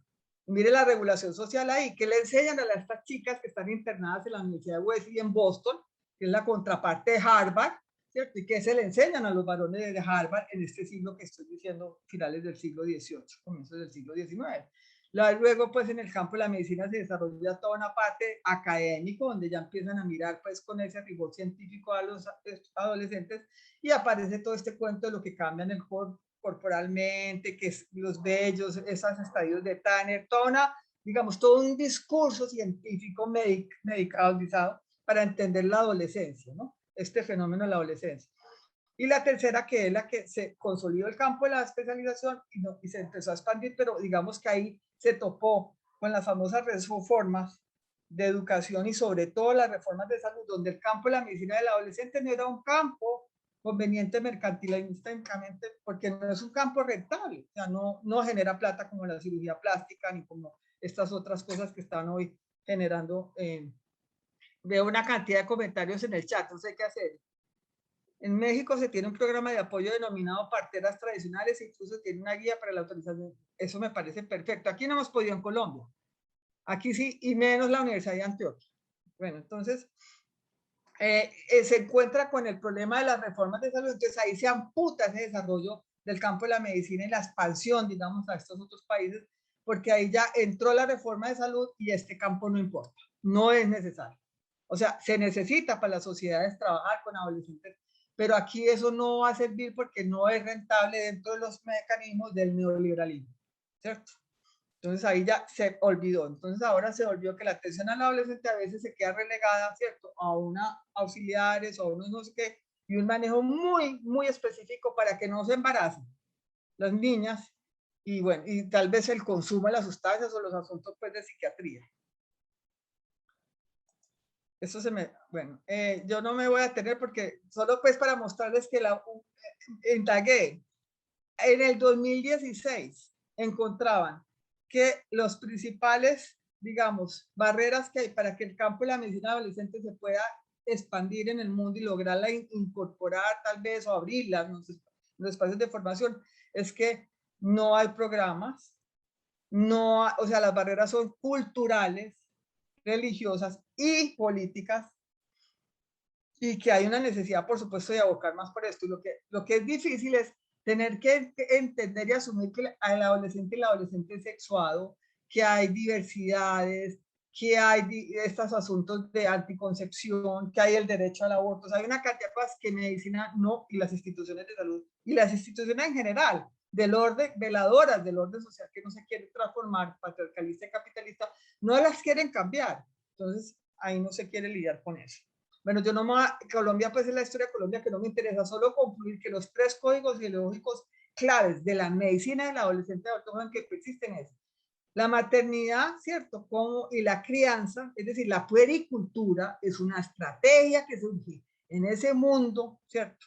De la inicio de la colonización para que la mujer se encargue de reproducir las relaciones de relación social a través de la crianza en el hogar. Y mantenga perpetuado el orden patriarcalista y capitalista. Entonces, la familia es la base estructural que protege y ofrece bienestar a esos seres humanos más dependientes y necesitados, donde se vehiculiza la técnica de pericultura. Pero es que ahí el pediatra le dice a la señora cómo tiene que educar a esa niña y a ese niño, ¿cierto?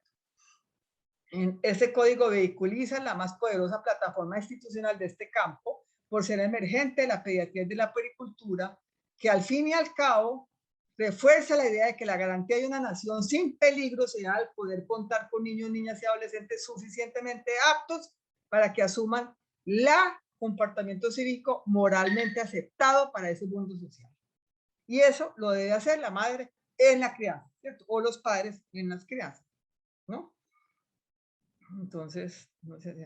El otro código ideológico que persiste, que persistió todo el tiempo y que lo sigo viendo es esa adolescencia como un cuerpo biológico y fisiológico incompleto, que urge la mirada de la intervención profesional para que se enorme, para que se enderece, para que se acate todo y olvide todo lo que nos puede cambiar o resistir o distraer a este mundo social. Ese es el código que alimenta el discurso técnico biomédico de fijar el rumbo hacia el funcionamiento fisiológico normal de todos los órganos y de los sistemas de un cuerpo del adolescente, con un interés particular de poder conocer y predecir la normalidad de la función de reproducción biológica y reproducción mental, para que estos sujetos no sean, por supuesto, ¿cierto?, amenazas para el orden. No ocurra lo que ocurrió en este momento en Cali, por ejemplo, con el estallido social con todos estos jóvenes. ¿No? Estos son jóvenes entonces enfermos que no se les ha hecho una intervención como debe ser para que maduren, ¿cierto? Porque el problema son los jóvenes, no es el Estado, no es la sindemia, no es la inequidad, ¿cierto? No es la falta de todas estas garantías y oportunidades, no es la falta, no es la inaccesibilidad a educación y a todos sus derechos. Es el joven. El otro código que encontré, que para mí es el que tenemos que también tratar de buscarlo y de alguna manera fortalecerlo, es la idealización de la adolescencia como una puerta que abre un camino hacia la libertad, ¿cierto? Como una vía de escape o de resistencia a un orden social que es bastante desprestigiado porque ha sido excesivamente autoritario, injusto y moralmente hipócrita. Es un fuerte detonador del pánico moral, y ojo con eso, porque entonces al detonar el pánico moral se viene la represión, ¿cierto? Como está pasando en este momento en Colombia, en estos países y en esta institución médica que no cuenta con profesionales suficientemente formados para acompañar al adolescente hacia esa libertad. Por esta razón, este código se mantiene atado al papel que desempeña el Estado, que tiene como única opción la fuerza militar y paramilitar para reprimir la rebeldía juvenil con brotes de protesta social y de contracultura que protagonizan estos adolescentes inconformes y contestatarios. Entonces, a diferencia de los países del norte, en donde el Estado cuenta con algunos servicios de atención más integral que ofrecen profesionales debidamente entrenados con buena supervisión para trabajar, por ejemplo, desde la ciudadanía sexual, ¿cierto? Desde el trabajo con otro ciudadano, donde se ayuda de una manera muy diferente y muy respetuoso a que estos chicos y chicas tengan su mejor vida y nosotros sencillamente le proveamos los recursos que se le deben de proveer para que vivan la vida como la quieran vivir, lo más saludable y tranquilamente posible, ¿cierto? Entonces, esto tiene que ver con el asunto de que una chica pueda tener acceso a anticonceptivos a la edad que quiera, ¿cierto? Obviamente nosotros velando porque no sea víctima y trabajar todo el asunto de las victimizaciones y todo eso, pero es eso, que aquí es imposible. O sea, aquí no, ha sido como imposible. El capítulo 2 no se los hablé, pero perdón, el capítulo 3 habla de las reformas, la educación y las reformas de salud, cómo han afectado también a esta ciudadanía y a estos adolescentes. Entonces, esta fue la frase que yo escogí para el capítulo 3. Lo formé como vientos de cambio en la formación médica, la dinámica sociopolítica en esta renovación curricular. ¿Qué parece? Mire la frase que escogí. Tras eufemismos de cobertura, calidad, pertinencia y permanencia, se oculta un proyecto tecnocrático que obedece a los intereses de la globalización y que en su continuidad en el tiempo se encuentra en la etapa terminal de la educación pública, popular, gratuita, libre, abierta para todos y para todos. Es decir, aquí lo que se está reforzando es un neocapitalismo severo, súper cero, y ya lo estamos viendo con la pandemia, ya nos mostró la pandemia eso, ¿sí? Pero seguimos diciendo que estamos abriendo, mejorando los colegios, haciendo unas renovaciones para tener mejor cobertura, calidad, pertinencia. Entonces, aquí pues yo tuve este autor, Gorostiaga, que son decolonialistas, hicieron un análisis muy interesante, crítico sobre las reformas educativas, que lo que yo diría en conclusión es que las relaciones de regulación social que estamos nosotros reproduciendo en la educación, en las instituciones académicas y de formación, casi que es esto, es decir, ya no tenemos nosotros, no los tienen que amenazar, nosotros mismos les estamos incorporando y les estamos reproduciendo y casi que configurando y formando a estos estudiantes a ser de alguna manera, ¿cierto? Unos grandes, obedientes, ¿cierto? Acatadores del orden que se quiere seguir imponiendo, ¿cierto? Esto me encantó. La lucha contra el sistema que nos rodea ya no es importante porque la lucha lo tenemos interiorizado nosotros. Es decir, nosotros hemos casi que normalizado ese neoliberalismo, hemos normalizado, ¿cierto? Todo esto que se está poniendo. Y eso pues lo muestra, digamos, aquí en las universidades, cómo cada vez se merma la financiación, se desfinancian las universidades públicas y con este cuento del derecho a la decisión, lo mismo que pasó con la salud, ¿cierto? La misma reforma que se ha hecho, que se le da supuestamente al usuario el derecho a escoger en una competencia que hay por el mercado, entonces se le está dando la financiación y el subsidio, ¿cierto?, de la plata del fondo del Estado a las universidades privadas. Bueno, que supuestamente las universidades privadas eduquen a uno o dos muchachos pobres que logran entrar siendo becados, ¿cierto? Y eso desfinancia la universidad pública. Entonces, bueno, yo no me voy a tener en las reformas, creo que nos demoraríamos muchísimo, pues, porque yo trabajé sobre la reforma, el concepto de reforma de estas personas y concepto de globalización, y para decirles que ellos hacen muy buenos referentes de unas reformas que son o desde una perspectiva economicista o el contradictorio. Digamos, el polo opuesto es la reforma de mundialización alternativa, de resistencia total, de irse en contra de este capitalismo, en contra del patriarcado, en contra de todo esto. Y esto, en las reformas educativas, uno ve en los pensums que se vuelven hiperglobalistas, completamente defensoras de esto, o se van en otras que se una posición más escéptica y de pronto de resistencia y en no aceptar y acatar esto que nos están diciendo a nosotros de los indicadores por competencia, por productividad, por no sé qué, que por aprendizaje, que nos ponen en los rankings, pues unas cantidad de cosas que son unos términos muy desde este normatización que digo yo de las famosas ES terribles del mundo que estamos viviendo, la explotación, la expropiación, el exterminio, el extractivismo, ¿cierto? Que lo estamos... Entonces, aquí los códigos ideológicos en el campo de la medicina que yo encontré en este proceso de renovación es que el modelo flexneriano se volvió el código ideológico como para poner a la gente a luchar a favor de supuestamente lo que ellos querían, para hacer el cambio, como dice Mario Hernández, toda una revolución para que todo siga igual. Hacemos toda la revolución para que todos los actores participemos, para la reforma a la salud, para que la salud sea el derecho, ¿cierto? Fundamental, esencial, pero termina de alguna manera nosotros en el juego para que ellos digan, no, es tal como va, o sea, vamos bien, ¿cierto? Con la segmentación, con las empresas prestadoras, con la administración de tercerizada, bueno, con todo lo que se está pasando. Entonces aquí fue el modelo flexneriano, era los ataques, era el culpable de toda crisis que enfrentaba la institución médica y el gremio médico. Era un código ideológico que desprestigiaba y reificaba el modelo para desviar la atención sobre la necesidad de eliminar y lo despolitizaba, lo descontextualizaba, y entonces el debate se volvía estrictamente sobre asuntos de pedagogía. Es decir, no tiene nada que ver con el problema que estamos teniendo de la calidad de educación.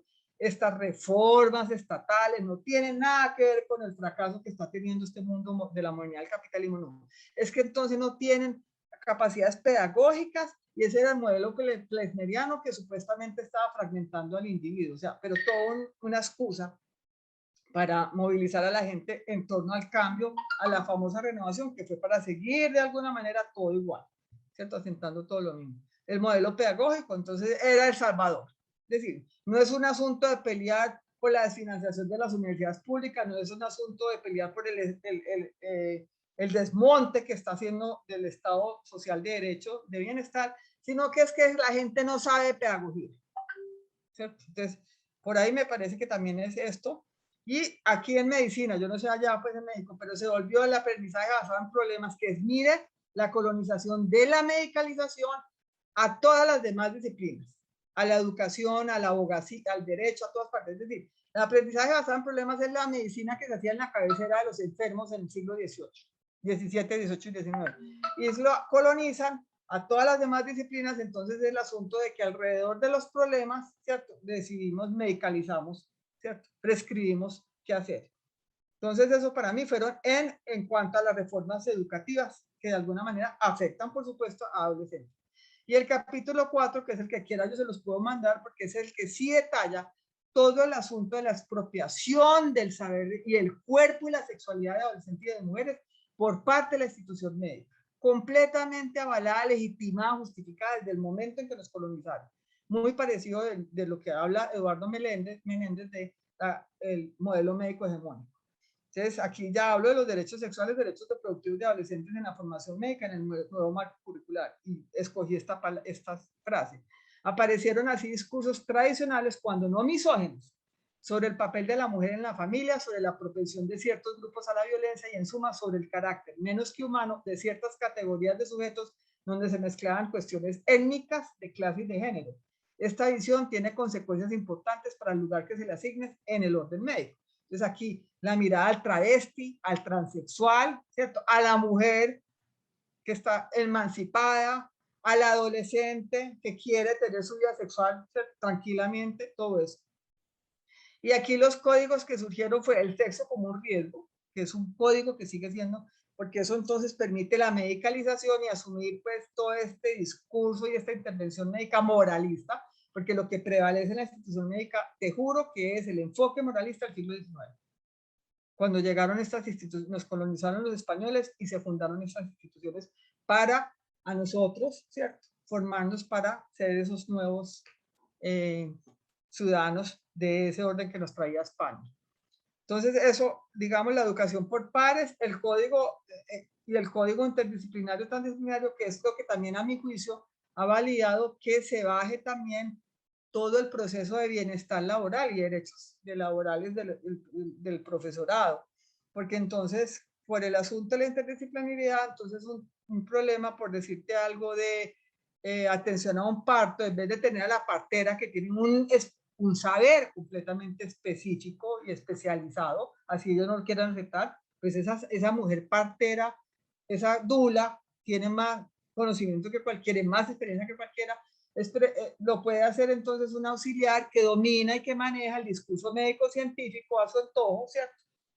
Para seguir de alguna manera abaratando los costos, mientras que a la pobre dula y partera la tienen explotada, excluida, ¿cierto? Completamente desvinculada de los derechos laborales y de todo este manejo laboral. Yo quiera, pues aquí, entonces la ciudadanía sexual para mí es la que puede ser, digamos, la esperanza en la salida. La ciudadanía la encontré yo de parte de unas autoras mexicanas que son Ivonne Sass y Ana María Muchastegui. Muy bueno, es un proceso en construcción y tiene que ver con todos estos asuntos de las medidas que tenemos que empezar a defender para que estos estados, por un lado, cambien el paradigma teórico normativo de incorporar los derechos de las personas que han sido excluidas históricamente. ¿A qué me refiero? Personas LGBTIQ+, mujeres, o sea, todos los que han sido excluidos de estos mundos de poder, y frente a esas, incorporarle y hacer las medidas positivas para asegurarles a esas personas todos los derechos que tienen. En realidad, la ciudadanía sexual nos habla de tres corrientes.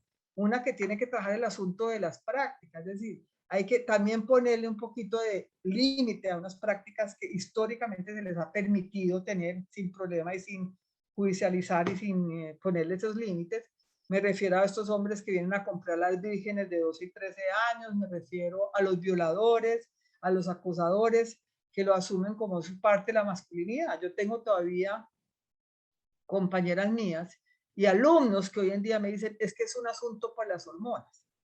Es decir, el violador viola por la testosterona. Entonces yo digo, no, pero ¿cómo así? Y nosotros llevamos 5.000 años sin saber que esto se solucionaba por ponerle inyecciones de testosterona a las mujeres y ponerles estrógeno en el tinto a los hombres. O sea, así estamos nosotros de cortos en esta visión.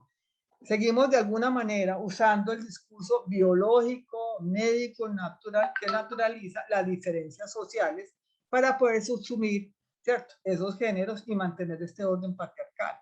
Entonces, la idea de la ciudadanía sexual es que, no sé si aquí tengo esto, porque esta es la conclusión de mi tesis, pero si quieren, no sé, es que ya me cogió la noche. Para hablar de ciudadanía es otro texto, que no sé qué hacer. Muy bien, muy bien.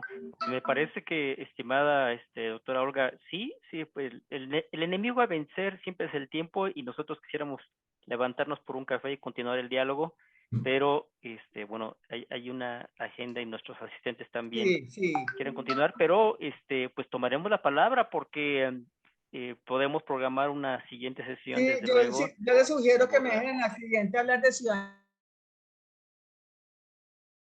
sexual. Digamos que esto, lo que yo pienso es que el papel de la medicina sigue teniendo una medida de vigilancia, control, restricción y medicalización, y que por eso la ciudadanía sexual es como yo lo estoy abordando y tratando de transformar, y me ha dado como resultado. Estoy trabajando el término ciudadanía sexual y lo manejo pues como un horizonte, pero esto ya es un aspecto completamente nuevo. Entonces yo sí les propongo que en cualquier otro momento, con mucho gusto, les doy todo lo que es la ciudadanía sexual.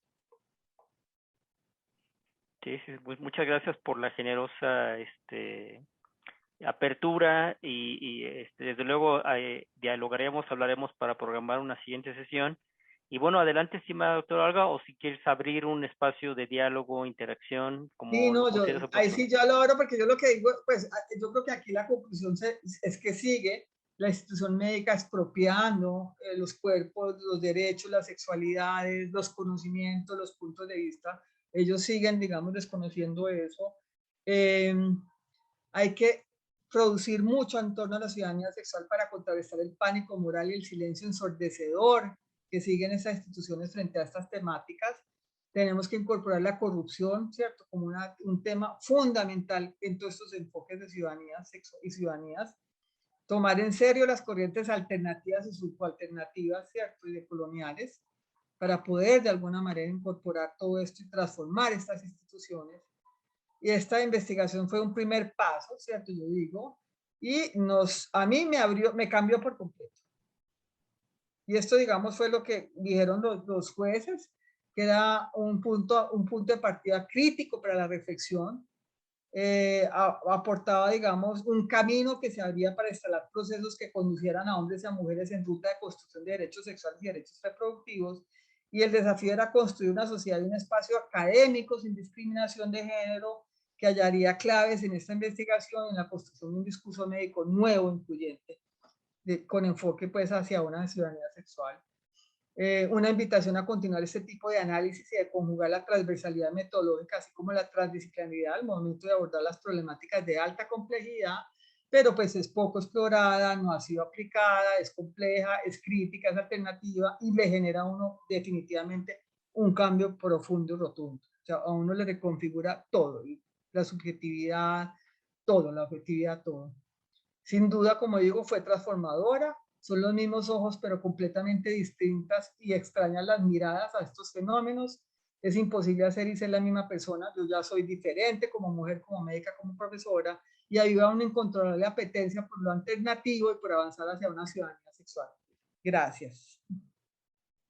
Muy bien, muchísimas gracias, estimada doctora Olga Lucía. Pues abrimos un espacio de diálogo con nuestra invitada, una temática tan interesante, desde luego abre el espacio para hablar de descolonizar, de alguna manera abordó la importancia de descolonizarnos, eso me parece que es importante, un proceso de reflexión y sobre todo en ciencias de la salud y en los procesos de formación. Pues si son tan amables, si alguien tiene alguna pregunta, comentario, puede levantarla a mano o directamente hacer uso del micrófono. Pues bienvenidos a nuestro espacio de diálogo. Yo vi a Jesús con la mano. Jesús, sí. Adelante Jesús y Lorena, me parece. Jesús, si eres tan amable, y enseguida Lorena.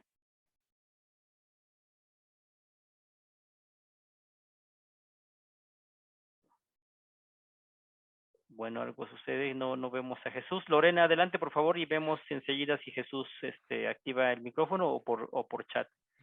Adelante, estimada Lorena. Sí, bueno, a mí me llamó la atención mucho algo que mencionó en el transcurso de toda esta presentación, y es esto de la conciencia bifurcada. ¿Te le entro o no le entro? Y creo que eso mismo sería un motivo de investigación, un objeto de investigación, ¿no? Es decir, porque tiene que ver con estas limitaciones que al final se presentaron, ¿no? Me parece que como profesionales de la salud, paradójicamente, esa sociología de la vida cotidiana de la gente en general no está en la conciencia de la formación o en la formación de los profesionales de la salud en general, ¿no? Entonces, paradójicamente, algo que es inherente a la salud, sea sexual o en cualquier orden o nivel, pues resulta que no está, ¿no? Entonces, creo que esa es parte, quizá a lo mejor hasta de un avance, ser consciente de la conciencia bifurcada, ¿no? Porque desde ahí por lo menos es consciente de que hay una discrepancia entre lo que actúo, lo que veo, lo que miro, y esto tiene que ver mucho también con esa discrepancia de una cierta formación, vamos a decirlo así, no sé, académica, política, pero que luego en la práctica todo se queda en un formato de historia clínica que no tiene nada que ver con todo lo otro, ¿no? Entonces creo que el solo hecho de ser consciente de esta conciencia bifurcada, creo que podría ser un verdadero avance, que implicaría buscar, saber y actuar de otra manera. Bueno, este es todo mi comentario. Me pareció que hay un trabajo abundante, excesivo, como precedente para muchísimas cosas, ¿no? Pero creo que el hecho precisamente de esta construcción, pues ha llevado mucho tiempo, mucha búsqueda, ¿no? Y pues felicidades. Bueno, muchas Eso es gracias. todo. Eso es Muchas todo. gracias. No, sí, tocas un punto porque si uno no hace conciencia bifurcada, no logras problematizar. O sea, lo que dice Dorothy es que tú tienes que empezar a problematizar ese mundo que vives y la única forma de lograrlo es hacer, o sea, hacer uso de esa conciencia bifurcada. ¿Usted por qué se siente ahí mal? ¿Por qué se siente rara? ¿Por qué se siente como mosco en leche? ¿Qué es lo que le hace sentir que usted ahí no está bien? Algo que definitivamente le molesta de lo que usted está haciendo, ¿cierto? ¿Qué es? Y como uno como médico lo que tiende es a no introspectar, es decir, el médico lo forman para que pierda esa condición humana, para que no haga ese diálogo consigo mismo, para que no problematice, sino para que acate y formule y prescriba y ordene y cumpla las normas más que todo ahora, y para eso me están formando. Estamos formando médicos para que le cumplan al interés mercantilista de estas instituciones. Y no se puedan bifurcar y no puedan cuestionar nada. Muy bien. Muy bien, Gracias. bueno, gracias. Josefina, bienvenida. Adelante, por favor. Sí, gracias. Buenas tardes todavía. Antes que nada, felicitar a la doctora Olga Lucía. De verdad que nos deja más que a la reflexión, más a que qué estamos haciendo tanto en el área de la educación como en la formación de recursos humanos del área de la salud. Principalmente yo quiero comentar que ahorita la pandemia lo único que hizo fue sacar más a flote todos estos problemas sociales, económicos, que ya veníamos arrastrando, y digo, muchos países, no nada más México, no nada más el continente americano, sí muchos problemas de la falta de equidad. La falta de equidad, y que normalmente las más golpeadas siempre son las mujeres. Las mujeres a las que se tienen que dar otras actividades, otras tareas, poco valoradas. El que se quede una mujer en casa, y es decir, tú no trabajas, pues nadie se ha quedado en casa y sabe lo que el trabajo de una mujer, ¿no? Muy criticado esta parte de la educación a las mujeres desde hace muchos años, y desgraciadamente actualmente se sigue viendo. Esta parte de la educación a las mujeres, que normalmente no quieren que vayan a la escuela porque tienen otras obligaciones o porque la mujer fue hecha para otras actividades. Y dentro del área de la salud, en la formación de los recursos humanos, en el área de la salud o de medicina, siempre nos preguntamos por qué permitir esas violaciones ante las mujeres, ¿no? ¿Por qué, si estamos ya en un nivel licenciatura o en una universidad, por qué seguir permitiendo el maltrato a las mujeres?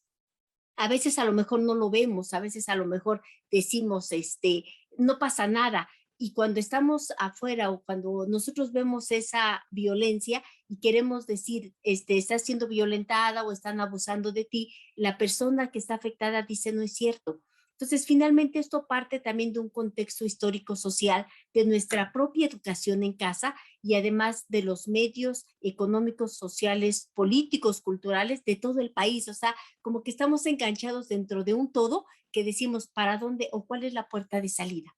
Pero yo creo que teniendo este tipo de pláticas, este tipo de reflexiones, pues algo podemos hacer, ¿no? Y finalmente los grandes cambios vienen desde abajo hacia arriba. Gracias y felicidades, doctora.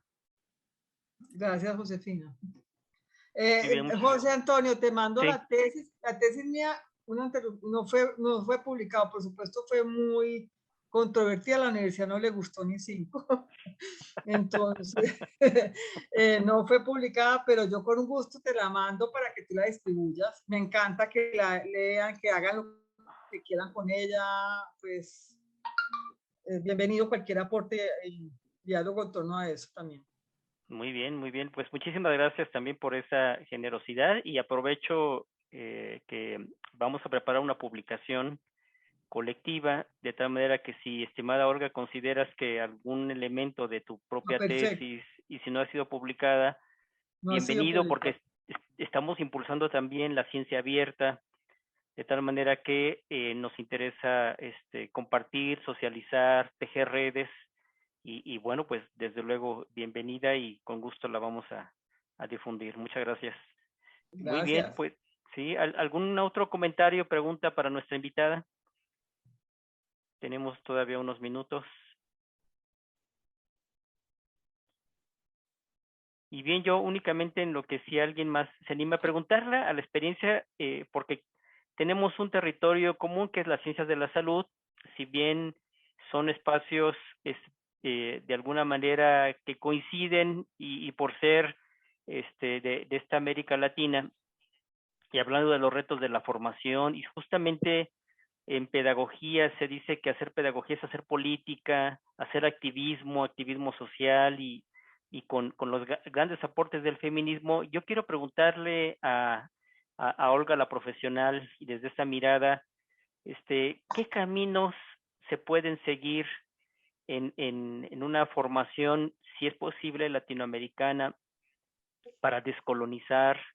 Porque muchas veces en el aula también no hay un ejercicio de autoconciencia, de estar colonizados, no solamente en el eurocentrismo, sino también nosotros cercanos a Norteamérica, ¿no? En las escuelas de salud, y en la lectura, en el hacer, al citar o al marcarle a los estudiantes una norma a seguir, justamente, el reto es no imponer, sino negociar, no colonizar. Y entonces nos abre el reto de descolonizarnos y negociar con las autoridades también y los diferentes espacios académicos, el propio sindicato, ¿no? Los rumbos para la formación. ¿Cuál es la experiencia de la profesional Olga Lucía en este camino? ¿Qué resistencias ha enfrentado y Muchas. qué podemos hacer? ¿Qué podemos hacer? Y le damos la mano enseguida a Angélica. Sí, Gracias, Angélica, estimada.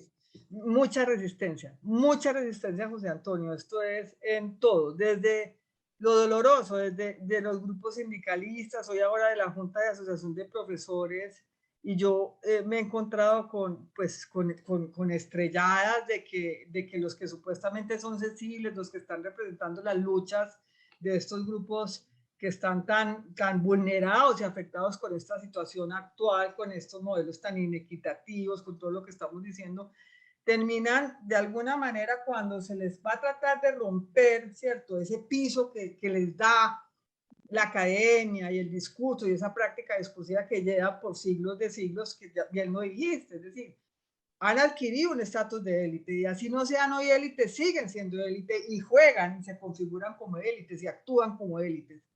Entonces, cada vez que algo les vaya como a poner eso, ¿cierto?, en riesgo, ahí viene el pánico moral, por todos lados. Entonces, es que usted no está haciendo una academia, es que usted no es rigurosa, es que usted, ¿cómo así que esa tesis, por ejemplo, mía no fuera rigurosa? Según ellos, esta tesis no fue rigurosa. Me tocó con un juez particular que era de esos así totalmente académico, completamente colonizado, pues completamente, ¿cierto? Alienado, digamos, con todo esto. Y fue el que, por ejemplo, impidió que a mí me publicaran, impidió que me dieran, ¿cómo se dice?, laureada, la tesis, todo eso, porque él decía, es que ella no está haciendo esto con rigor, es que esto no es la ciencia, esto no es la investigación, esto es la camioneta, entonces uno encuentra por todos lados.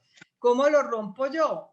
Yo lo rompo es siempre buscando la palabra del otro, es decir, la palabra del estudiante, siempre de alguna manera rompiendo el asunto acartonado de la institucionalidad. Entonces, todas mis conferencias, yo, por ejemplo, me empiezo a hacer juegos, me río, actúo, pongo situaciones como para que ellos se desmonten de que están en un lugar académico, ¿cierto? Y salga lo que tiene que salir. Y a partir de eso hablamos. Entonces ya ahí sí empiezo a decir, chévere leer esto, chévere mirar este otro actor, este otro autor, esta otra experiencia, esta otra investigación, es como yo hago, pues es instintivo, no te puedo decir, porque yo también tengo crítica, o mucha crítica por lo menos a la pedagogía. Para mí la pedagogía en la Facultad de Medicina se ha vuelto otro instrumento, otro código ideológico para decir, es que usted no es pedagoga, es que usted no hizo aquí la maestría de pedagogía. Entonces, ¿y qué es lo que estoy notando estos pedagogos de la Facultad de Medicina? Eso, que vuelven a hacer el asunto de la pedagogía para volverte a vos a sacar de la posibilidad de reflexión y introspección y diálogo contigo mismo, volverte a regular socialmente en esa nueva práctica otra vez discursiva donde el sujeto queda afuera, donde en la medicina siempre el diálogo ha sido por terceros, es decir, yo no me involucro ahí, yo no soy partícipe, es el otro, es el paciente, es el estudiante, ¿cierto? Es el otro, es la enfermera la que no hace las cosas bien, es el otro, yo nada. Yo soy un Dios ahí por encima que estoy observando y que tengo además la verdad, ¿cierto? Y la iluminación. Entonces, pues eso es lo que yo he vivido, ¿no? Entonces, como me toca romper, digamos, siempre como de manera amorosa, romper las cosas así como, pero una vez ya que se logra también uno decir, pero soy fuerte, es decir, yo tengo aquí fuentes, tengo solvencia académica de alguna manera para refutar las cosas o para afianzar, digamos, lo que uno está proponiendo de cambio. Y ahí sí se logra algo. Muchas gracias. Y pues abre también espacios de acompañamiento y seguir tejiendo Eso. redes. Sí, redes, muchas redes. Muchas gracias. Angélica, adelante, por favor, bienvenida. Buenas tardes. Pues bueno, primero felicitarla por un trabajo tan exhaustivo, excelente, que de alguna manera coincido en que está atravesado mucho por la política, pero no la política solamente en términos gubernamentales, sino política como esas formas, digamos que obligadas a la sociedad o que obligan a la sociedad a hacer de determinadas maneras. En los últimos años, o por lo menos el último año en México, ha habido una serie de movimientos feministas, antes ya había, pero ahora han sido muy fuertes, para hacer visible la problemática. A mí me llama mucho la atención que hay mujeres, hay hombres que no se dan cuenta todavía de esa problemática, porque fue un quehacer de muchos milenios, no siglos, de milenios, y la ruptura con ese quehacer a partir de que la mujer juega otros roles está siendo realmente traumático y difícil. Me parece muy importante su trabajo en el sentido de hacer visible la problemática en el área de la educación y de la salud. Y mucho más, porque es un trabajo movilizador. Cuando hay un discurso que se rechaza, que no se admite y que de alguna manera se niega, es porque está movilizando estructuras profundas. Hace poco tiempo, en una reunión de amigas intelectuales, se cuestionaba un poco el rol de las mujeres con relación al hombre y a la familia. Y una de ellas dijo, oye, Angélica, eso no pasaba cuando nosotros éramos chicas. Y yo le dije, lo que pasa es que ni siquiera nos dábamos cuenta, lo teníamos tan asumido que era un rol normal. La anormalidad era salirse del rol. Y sin darnos cuenta, por el ambiente en el que nos movemos, nos hemos ido saliendo de una manera más o menos traumática o más o menos buscando esa comodidad para no generarse más conflictos. Pero nos hemos ido saliendo. Y yo creo que afortunadamente hay un grupo de mujeres muy valientes que no solamente estudian el tema, sino que lo hacen visible y que están dispuestas a luchar por ese cambio social, porque a mí me parece que es un cambio en la estructura social y es un cambio muy fuerte porque rompe muchísimos esquemas de todo tipo. Entonces, pues la verdad, la felicito porque de alguna manera hace visible la complejidad del tema y hace visible el cómo estas estructuras, a pesar de todo, se están moviendo. De veras, muchísimas gracias. Mil gracias, Angélica. No, yo lo que quería decir era otra cosa también, José Antonio, tal vez ese esfuerzo por conectar, porque mira que parte también de la forma para llenar es que estos problemas como que los aíslan del marco sociopolítico y contextual. Entonces hablemos solo de creencias, ¿te acuerdas? O comportamientos individuales en materia de sexualidad o de servicios y acceso a servicios, y no se relaciona eso con lo que estamos diciendo también del análisis sociopolítico de los giros y destinos del país y de las problemáticas y las tensiones. Entonces, hacer ese esfuerzo todo el tiempo de estar conectando, ¿cierto? Desde lo mero individual a lo mayor, a lo más, eso hay que estarlo haciendo. Y lo otro, pues digamos que ya en muy particular, en mi subjetividad, un cambio que hice rotundo es que yo no hago una historia clínica. Yo me siento con las personas a hablar, a dialogar.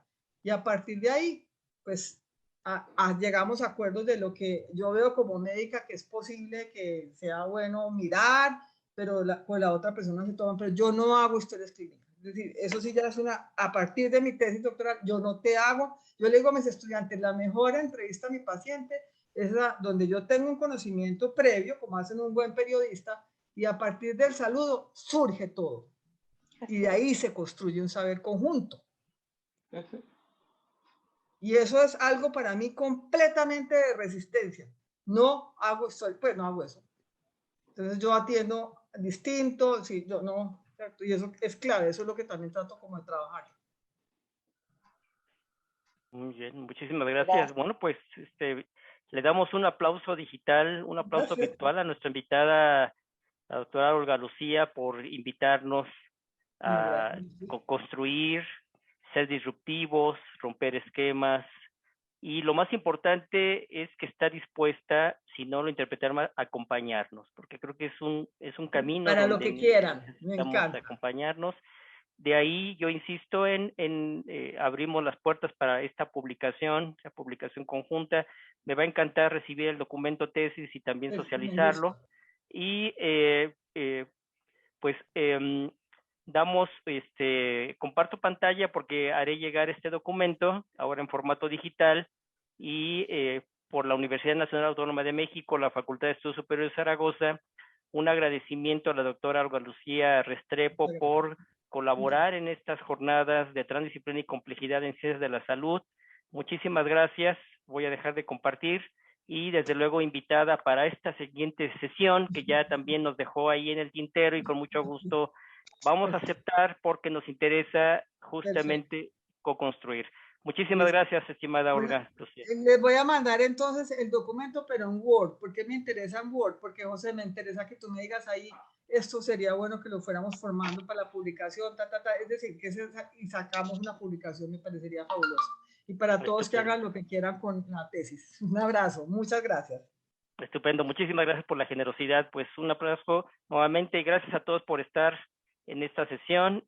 Pasen buena tarde, noche y nos seguiremos encontrando. Gracias. Muchas gracias. Chao. Gracias. Buena tarde. Hasta luego. Gracias. Hasta luego. Gracias. Hasta luego. Buenas tardes. Hasta luego. Buenas tardes. Hasta luego. Buenas tardes.